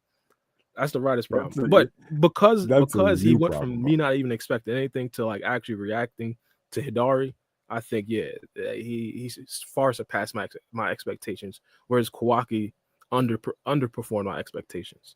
Bro, Kawaki not even was he like? Did he even show up last chapter? Oh yeah, he did towards the ass end of it. That's right. He was jacking up an old man. Just that was about his speed. Jacking up an elderly man. That's absolutely insane. Meanwhile, Konohamaru's in the field going up against some of the most powerful entities known to mankind in one of the most important missions known to mankind with the fate of the world online. He's helm bro, at the helm. Mission, bro. He's the vanguard of that spear, the tip of that spear. Okay. Meanwhile, Kawaki out here jerking around old men and pulling shit out their mouth and stuff.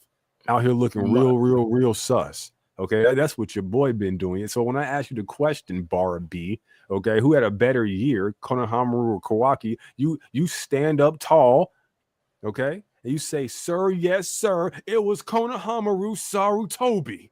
This man, bro, come Kawaki, come on, well, yeah. I mean, I'll stand tall if we're given expectations. Konohamaru far surpassed what I thought his character was going to be.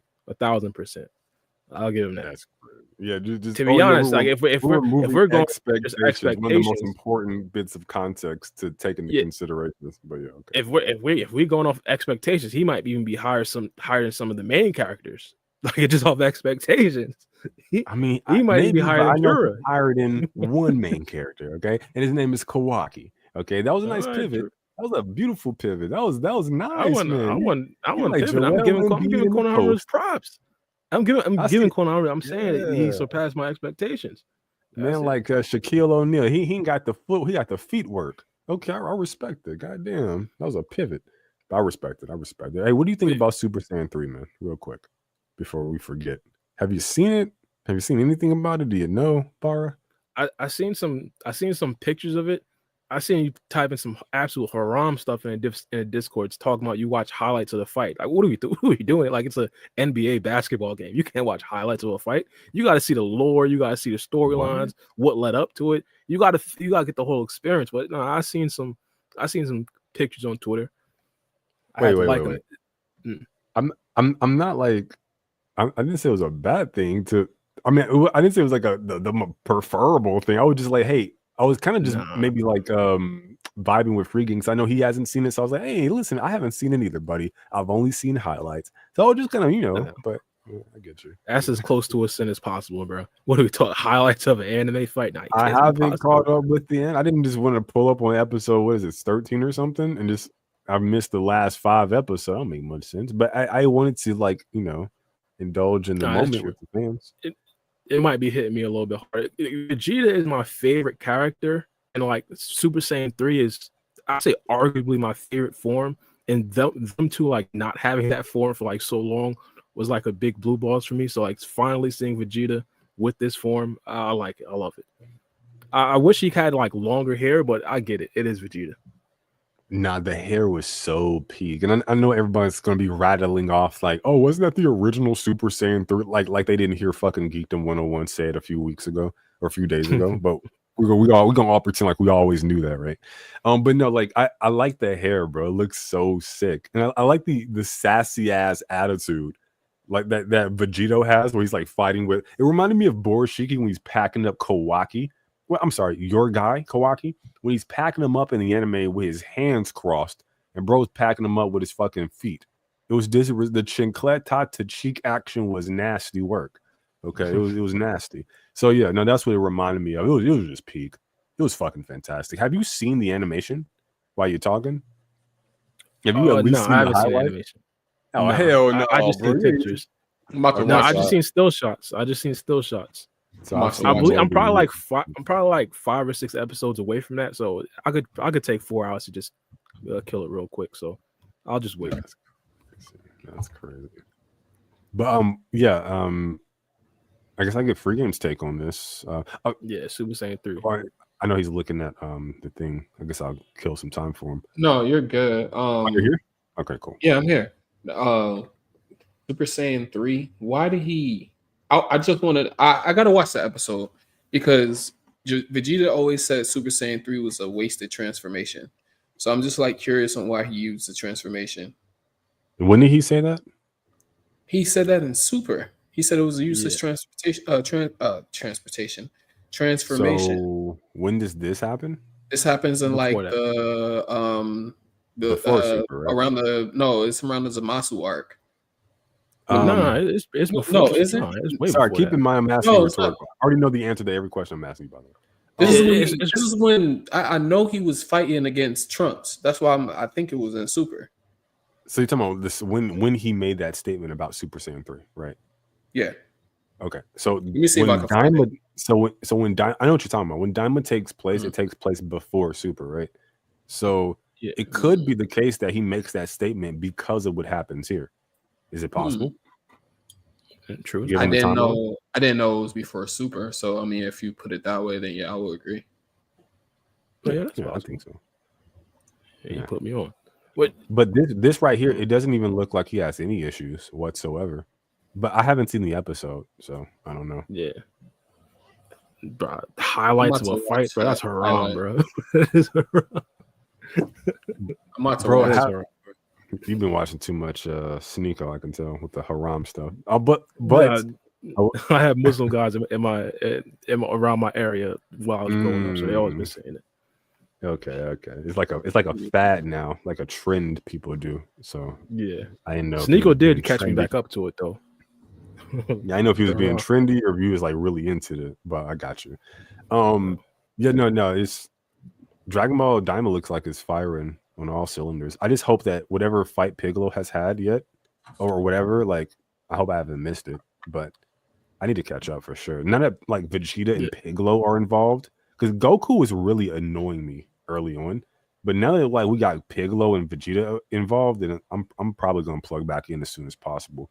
But I hope like they're gonna have like a Majin fight between like Vegeta and Goku. I hope Goku becomes Majin Goku, but they like kind of hinted at Super Saiyan Vegeta and Goku fighting. Now I think it's gonna be one of them or Majin, probably Vegeta. It's gonna be Super Saiyan 3 versus Super Saiyan 3. But they didn't show it in the intro because it would spoil it. But I think that's what's gonna happen. That Super Saiyan 3 transformation, how they did his eyes, that shit is fire. It was better than Goku's. That's what I was saying, bro. Like, I think he was actually better than Goku's showcase, his first outing as Super Saiyan 3. It was so cool, bro. And then he splits the water like Moses with a single kick, and then he like has his hands folded and he's kicking them with. It was just so Dragon Ball Z. It was beautiful. It was fucking. And he's like not worried at all, stopping just attacks with one finger and shit. Yeah, and he like kicks him up and then stops his like ascend and like his ascension and then like drops him. He's just so breaks his sword with 2 fingers. Yeah, bro. Just like toss that shit to the side like it's nothing. It is just because it's Kid Vegeta too that is so badass. He's making me like reminds me. I just see when he split the sea. Oh shit! It reminded me of the fight he had with Broly. In the new Broly film, where he doesn't like Broly's doing all these turns around him. He just does it like a little back fist, like bitch, please. Like that attitude. I love the attitude when Vegeta fights. Yeah, bro, because he just started using his hands, and I've been watching this for a little bit now. He's had his hands folded this whole entire fight. Yeah, so like the sassiness, like, and then you see Vegeta, how he fights is like, if you didn't know, it's that like cocky royalness. Like he's like a king sitting on the throne. He can't be bothered to use his hands. That type of shit. It was always Vegeta, but like this just cements it if you didn't know. Sock the shit out of him. No, that was fire. That's actually pretty dope. I'm gonna get back into Daima. Because I was like you a little bit. That's why I kind of like dropped it. I think I watched it when Goku went Super Saiyan 2, and that was probably like the last one. And he was going against like chumps. I was like, why you even like bother to go Super Saiyan 2? Like it didn't make any sense. So I'm gonna hop back in. I'm gonna jump back in. I just want to see my boy Piccolo so bad. But this is like pre-transformation Piccolo, so it's kind of like he ain't gonna really get no new forms or nothing, but I still want to see my boy go in. Have y'all been tapped back in? Have y'all been like in deeper into episodes? Because I know you like me, a lot of y'all like just like completely dropped it at one point and say you're just going to like binge watch it. So did y'all get a chance to binge watch any episodes? I think we're in the same boat. We have like 5 to 6 to 7 episodes to catch up on. Yeah, probably. I'm on like episode 4. What's this, episode 12? I'm probably on episode 4 or 5, one of those. Yeah, I'm for sure on episode 4. But yeah, to be honest, I haven't been watching that much TV lately. Well, in like recent years, I should say that pretty much any shows. Yeah, but like recently, I've been getting like into like at least some more like watching stuff. Like for like 2-3 years, it was just straight YouTube, TikTok, and probably Instagram. Like, that's pretty much it, and Twitter, of course. You have a balanced diet of media consumption. I don't know. It sounds good. A balanced diet of brain rot. Yeah. Sounded real professional for a second, but I don't know if that's true. Oh yeah, and Twitch. Ooh, yeah, Twitch. Yeah, I'm gonna do like probably a Dragon Ball Daima reaction because I had some subscribers like, oh, you should watch it on Twitch. I was like, you know, that's a damn good idea. Yeah, I was gonna do that. Set up for Twitch, so I'm gonna probably do that in a couple of days. It should be fun for the boys. I was probably gonna do it on my days off on Tuesday and Wednesday, just like random stream. Yeah, that'd be fine. But not to pivot too hard back to board. Are we done talking about Dragon Ball? By the way, I mean, I didn't really watch it. So, we're finished. Yeah. Oh shit, my bad. Yeah, I wanted to. Oh no, you actually said you wanted to do something. Just a quick thing. 2.3. Yeah, we were talking about the Ada thing and her potentially dying, and I said that she'd probably have a better chance of becoming Hokage. Some of y'all scoffed. I think that's actually legitimate, bro. Again, in my personal opinion, I think it would be super advantageous to Kashin Koji to have someone immune to omnipotence be at the Hokage spot. Not only that, I actually have someone who actually works alongside Boruto and Kashin Koji. And I think that'll probably be like the most biggest like immediate things. So, like hypothetically, if Shikamaru actually does like get off or get fired, quote unquote, I think it'd have to be someone who's actually working alongside Boruto and Kashin Koji to actually fit that slim future of them actually beating Jura. So like if Ada's like the best case scenario for their prescience ideas, like the best possible future, I don't know. I think it's definitely possible. Yeah, no, I agree. And I was a little distracted by Mello and his shenanigans. I do want to get into a quick topic though, because we're starting to get 2 hours in, and I gotta leave soon. So we got news that the 1,000-Year Blood War season 4 is going to be the actual last season of 1,000-Year Blood War. So my question to you guys is, I don't know how true the statement is and like if it was backed up by any evidence, but we heard that Boruto is going to be one of Studio Period's projects. So now that they're done, and they said that it was only going to work at one series at a time. So now that they're done with 1,000-Year Blood War, what are the chances that you think that Boruto will actually make a comeback for 2025 or 2026? Well, me personally, I've always been saying that I think that Boruto with anime could definitely come back in 2025. So, I mean, hopefully, of course, no one necessarily knows for sure, but if this right here is like an actual thing where Studio Parrot is actually going on to like a next project or a new project, I hope it's Boruto. Like, if we're just talking about pure like revenue, we're talking about like hype, I think Boruto will be an impeccable project for them to work on and actually come back. The only thing is like how long would it actually take for them to actually do it? And of course the pretty much lifelong question, will it be a seasonal anime or will it not be? And also because it's only Studio Period now, like I don't necessarily know how that's supposed to be better. Like one of the things that was like a problem was like they didn't necessarily have too much time to like maintain the anime and just make banger episodes after banger episodes. And that was when Boruto had multiple studios. Like it wasn't just Studio Period. Like Was so that now, statement made by sorry to cut you off, but do you remember or not when that statement was made? Did they say that Studio Period was only doing seasonal animes? Because they seem like if they follow the Bleach formula, because Bleach was really successful, then they most likely would go on the seasonal run rather than a trying to blast out a couple years of just giving us a weekly anime. and if that's the case, yeah, that would make a lot of sense because again, like they were having time problems with multiple studios working on a Boruto anime, and now since it's only just one studio, I think it just make a lot of sense if it were to go to seasonal. So yeah, if they could like spend like 6 months to a year chefing up, like after they finish Bleach, of course, 6 months to a year chefing up like season 1, and we get it like at the end of 2025 going into 2026, I don't think that'd be a surprise at all. Oh yeah, facts. What about you, Mello? What do you think?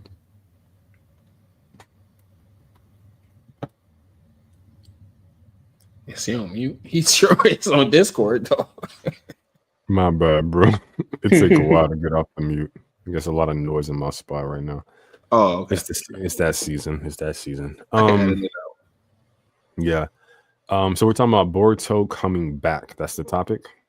Yeah. The reason why I bring up that topic is because, like I said, 1,000-Year Blood War is coming to an end. Season 4 is the actual finale, and Studio Period has Boruto as one of his projects, and they were stating that they were only going to work on one project at a time.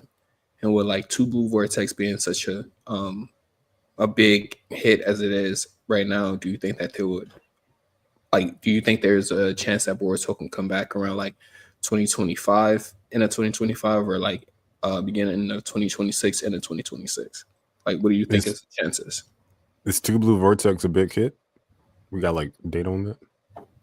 I mean, I would say so. I believe so. Yeah. Yeah, I believe As so. far as like further, I was curious. Okay. And in comparison to manga, yes. In comparison to Naruto, no. If that's the question. Okay, I got you. So for me, I would say I think that would be a wonderful thing to happen. Yeah. Maybe they can take some of those resources that were used on Bleach and they can, divert them to Boruto, and maybe we can get something more than what we've gotten. And if that does happen, I'll be happy and I'll cover it. Excuse me, I'm sorry. I'll be happy and I'll cover it.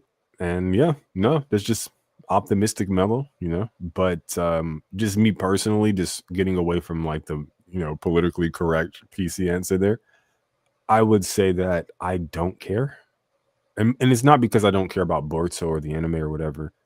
I don't know how many times I can talk about this topic, to be frank. It's just it comes back when it comes back, and if it's a good, it's a good. If it's not, it's not.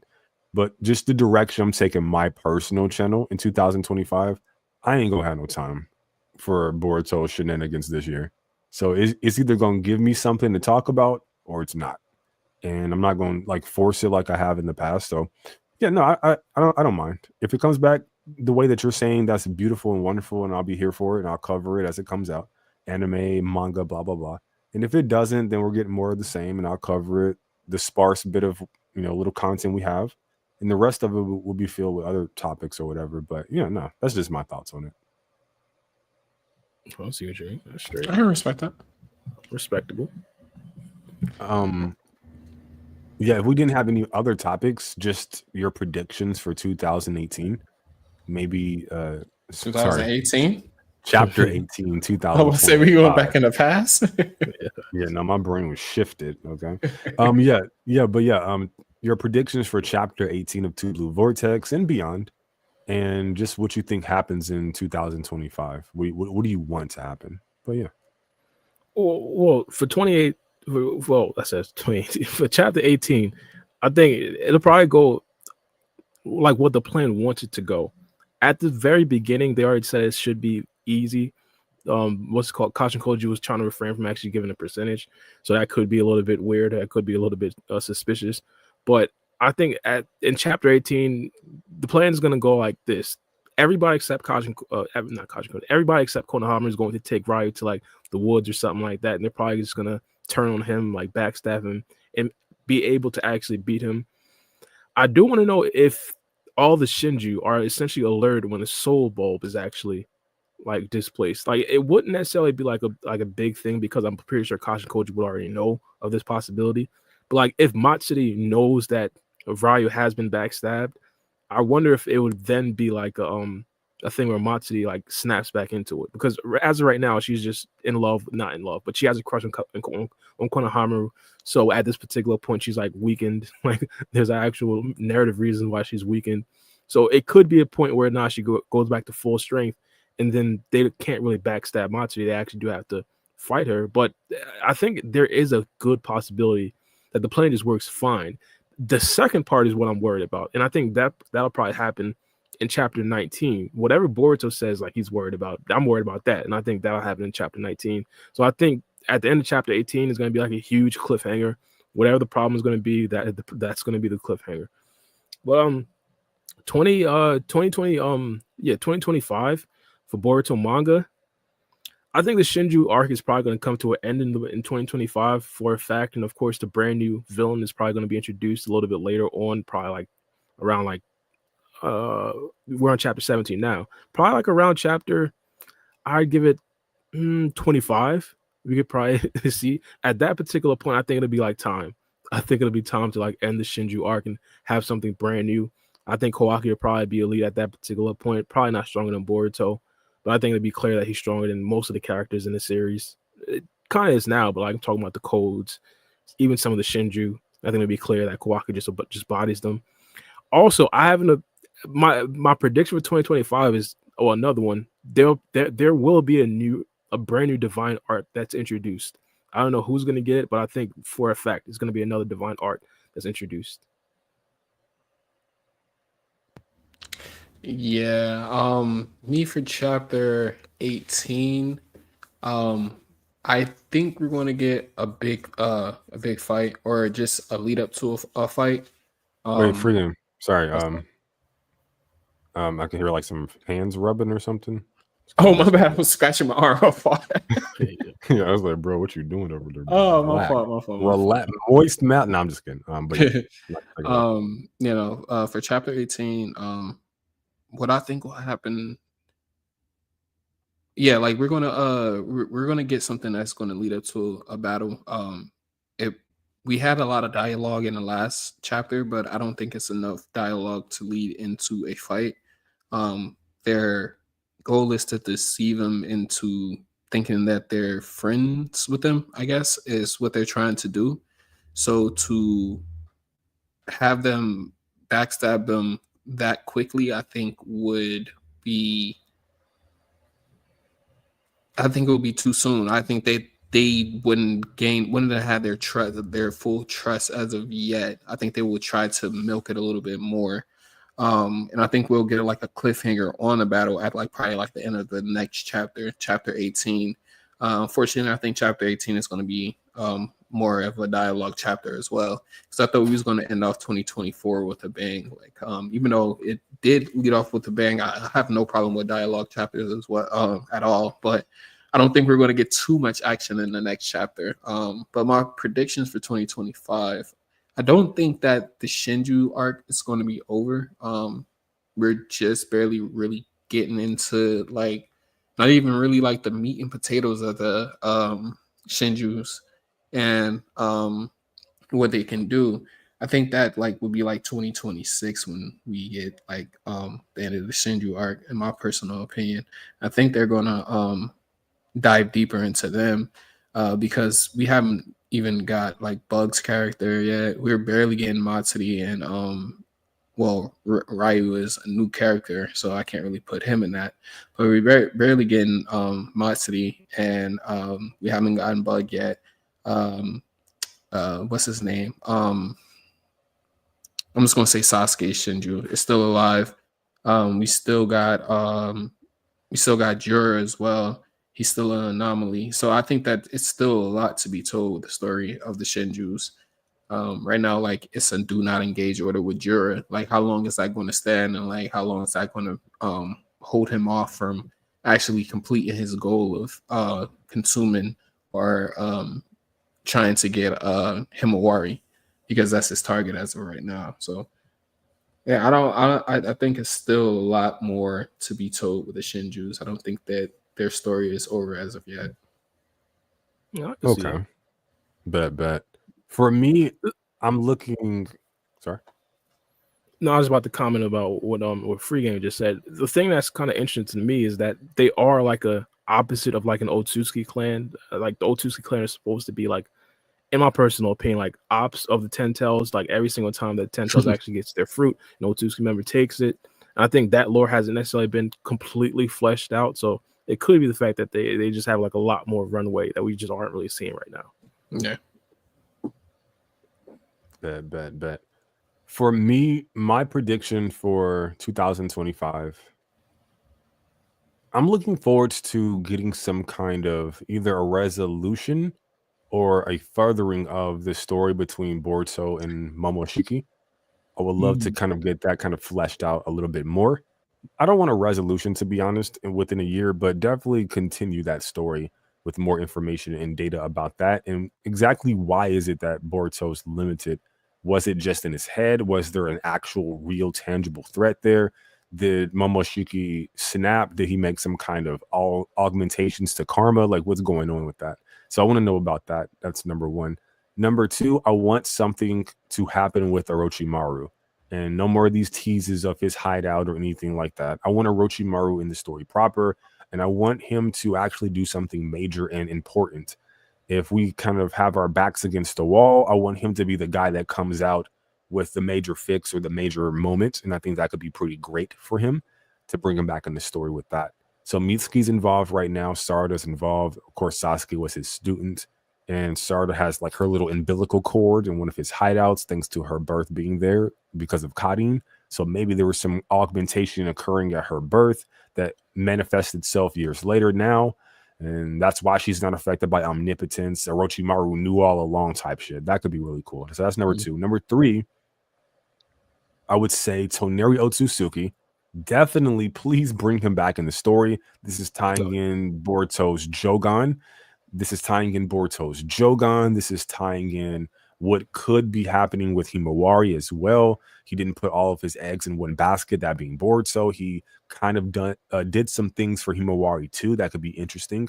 And it can kind of get us to potentially a redemption for Urashiki in the manga. Maybe, hopefully, I hope.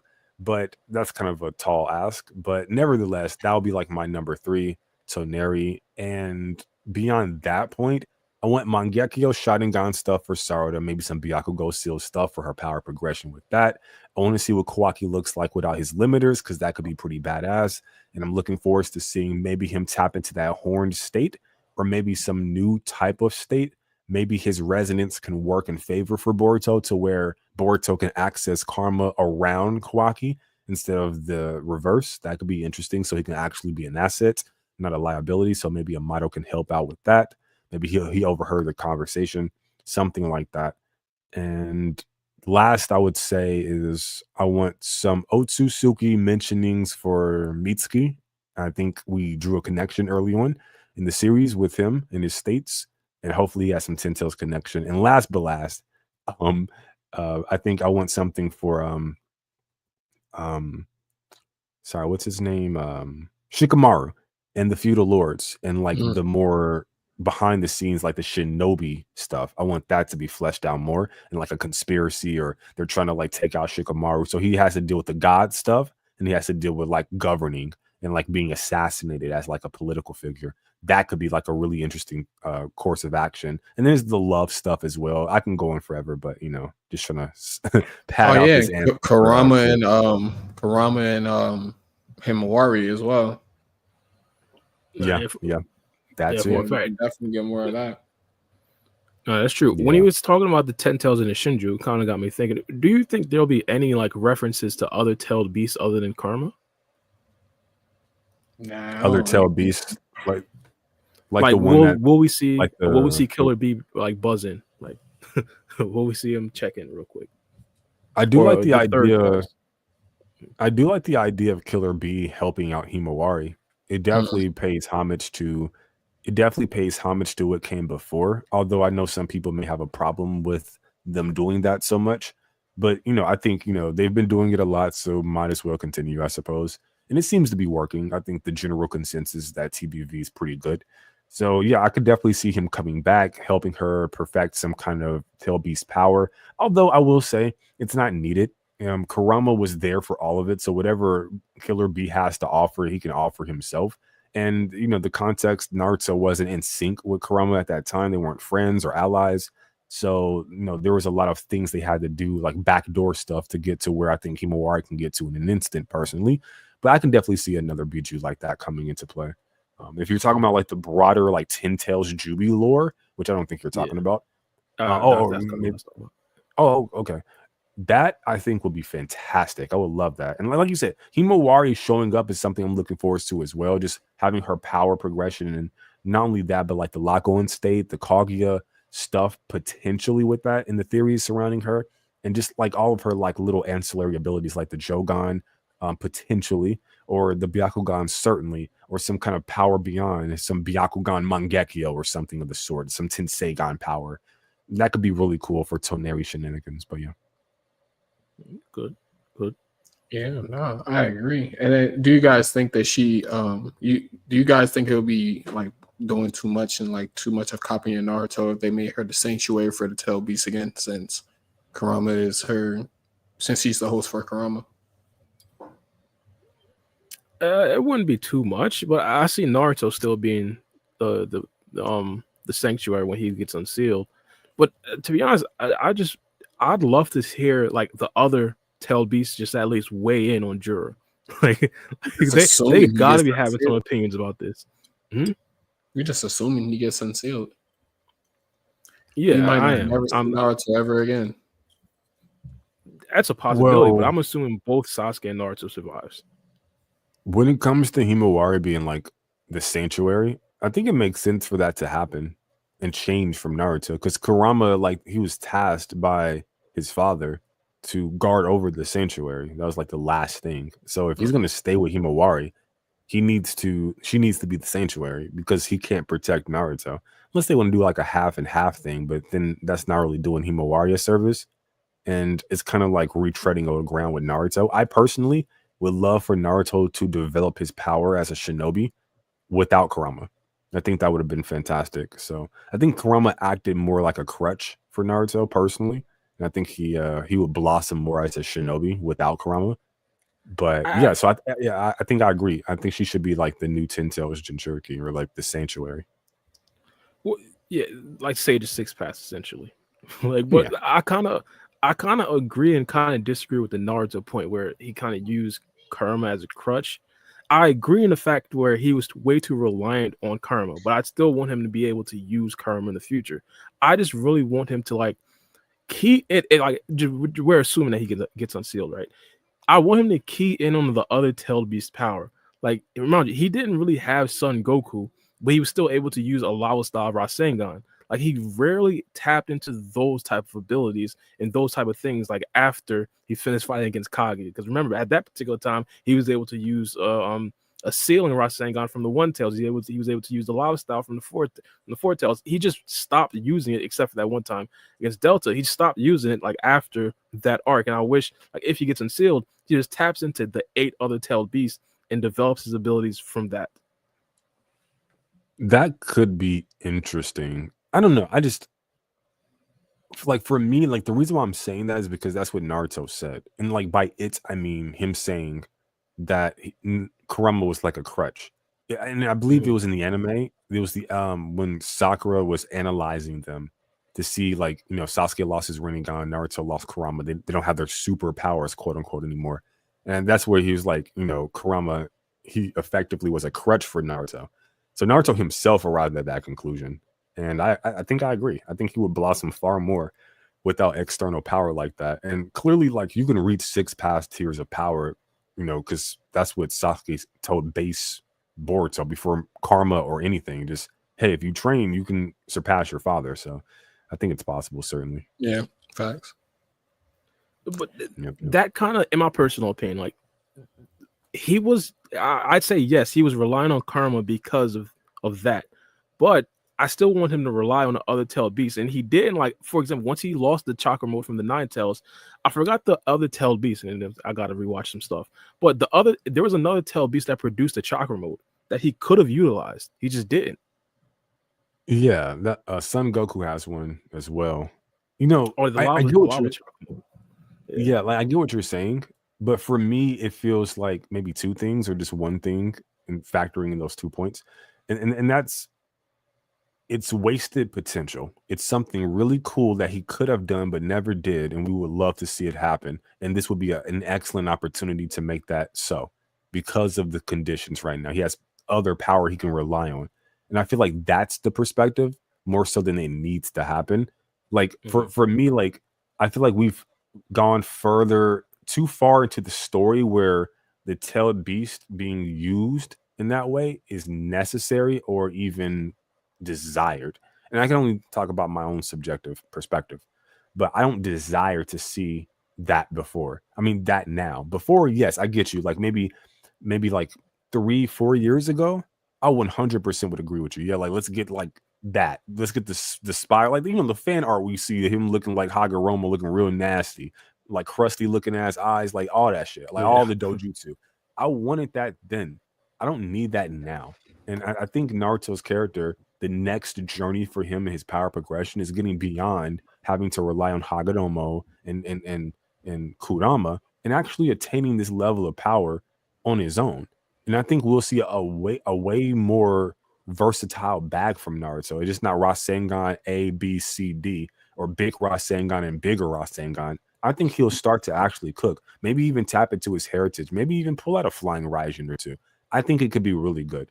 And with his method of training with the shadow clones that Kakashi taught him, aka the best senpai ever, that he taught him, bro can get exponential increases in power like that, like a snap of a finger. And it would make perfect sense if he just went away for like a month and came back God. Nobody would even complain because we already know how he get there. So in that sense, he can catch up in a way that I think matters. Sasuke is interesting as well. I think training with a god for at least a year kind of gets you more powerful than prior, I would imagine. And then also maybe he gets something from Hirari, or maybe he's doing some image training, or, you know, all the time I was in this tree, I could feel, you know, what he felt, and I could like some like Frieza shit. He comes back extra strong with his golden form just from image training. Who can say?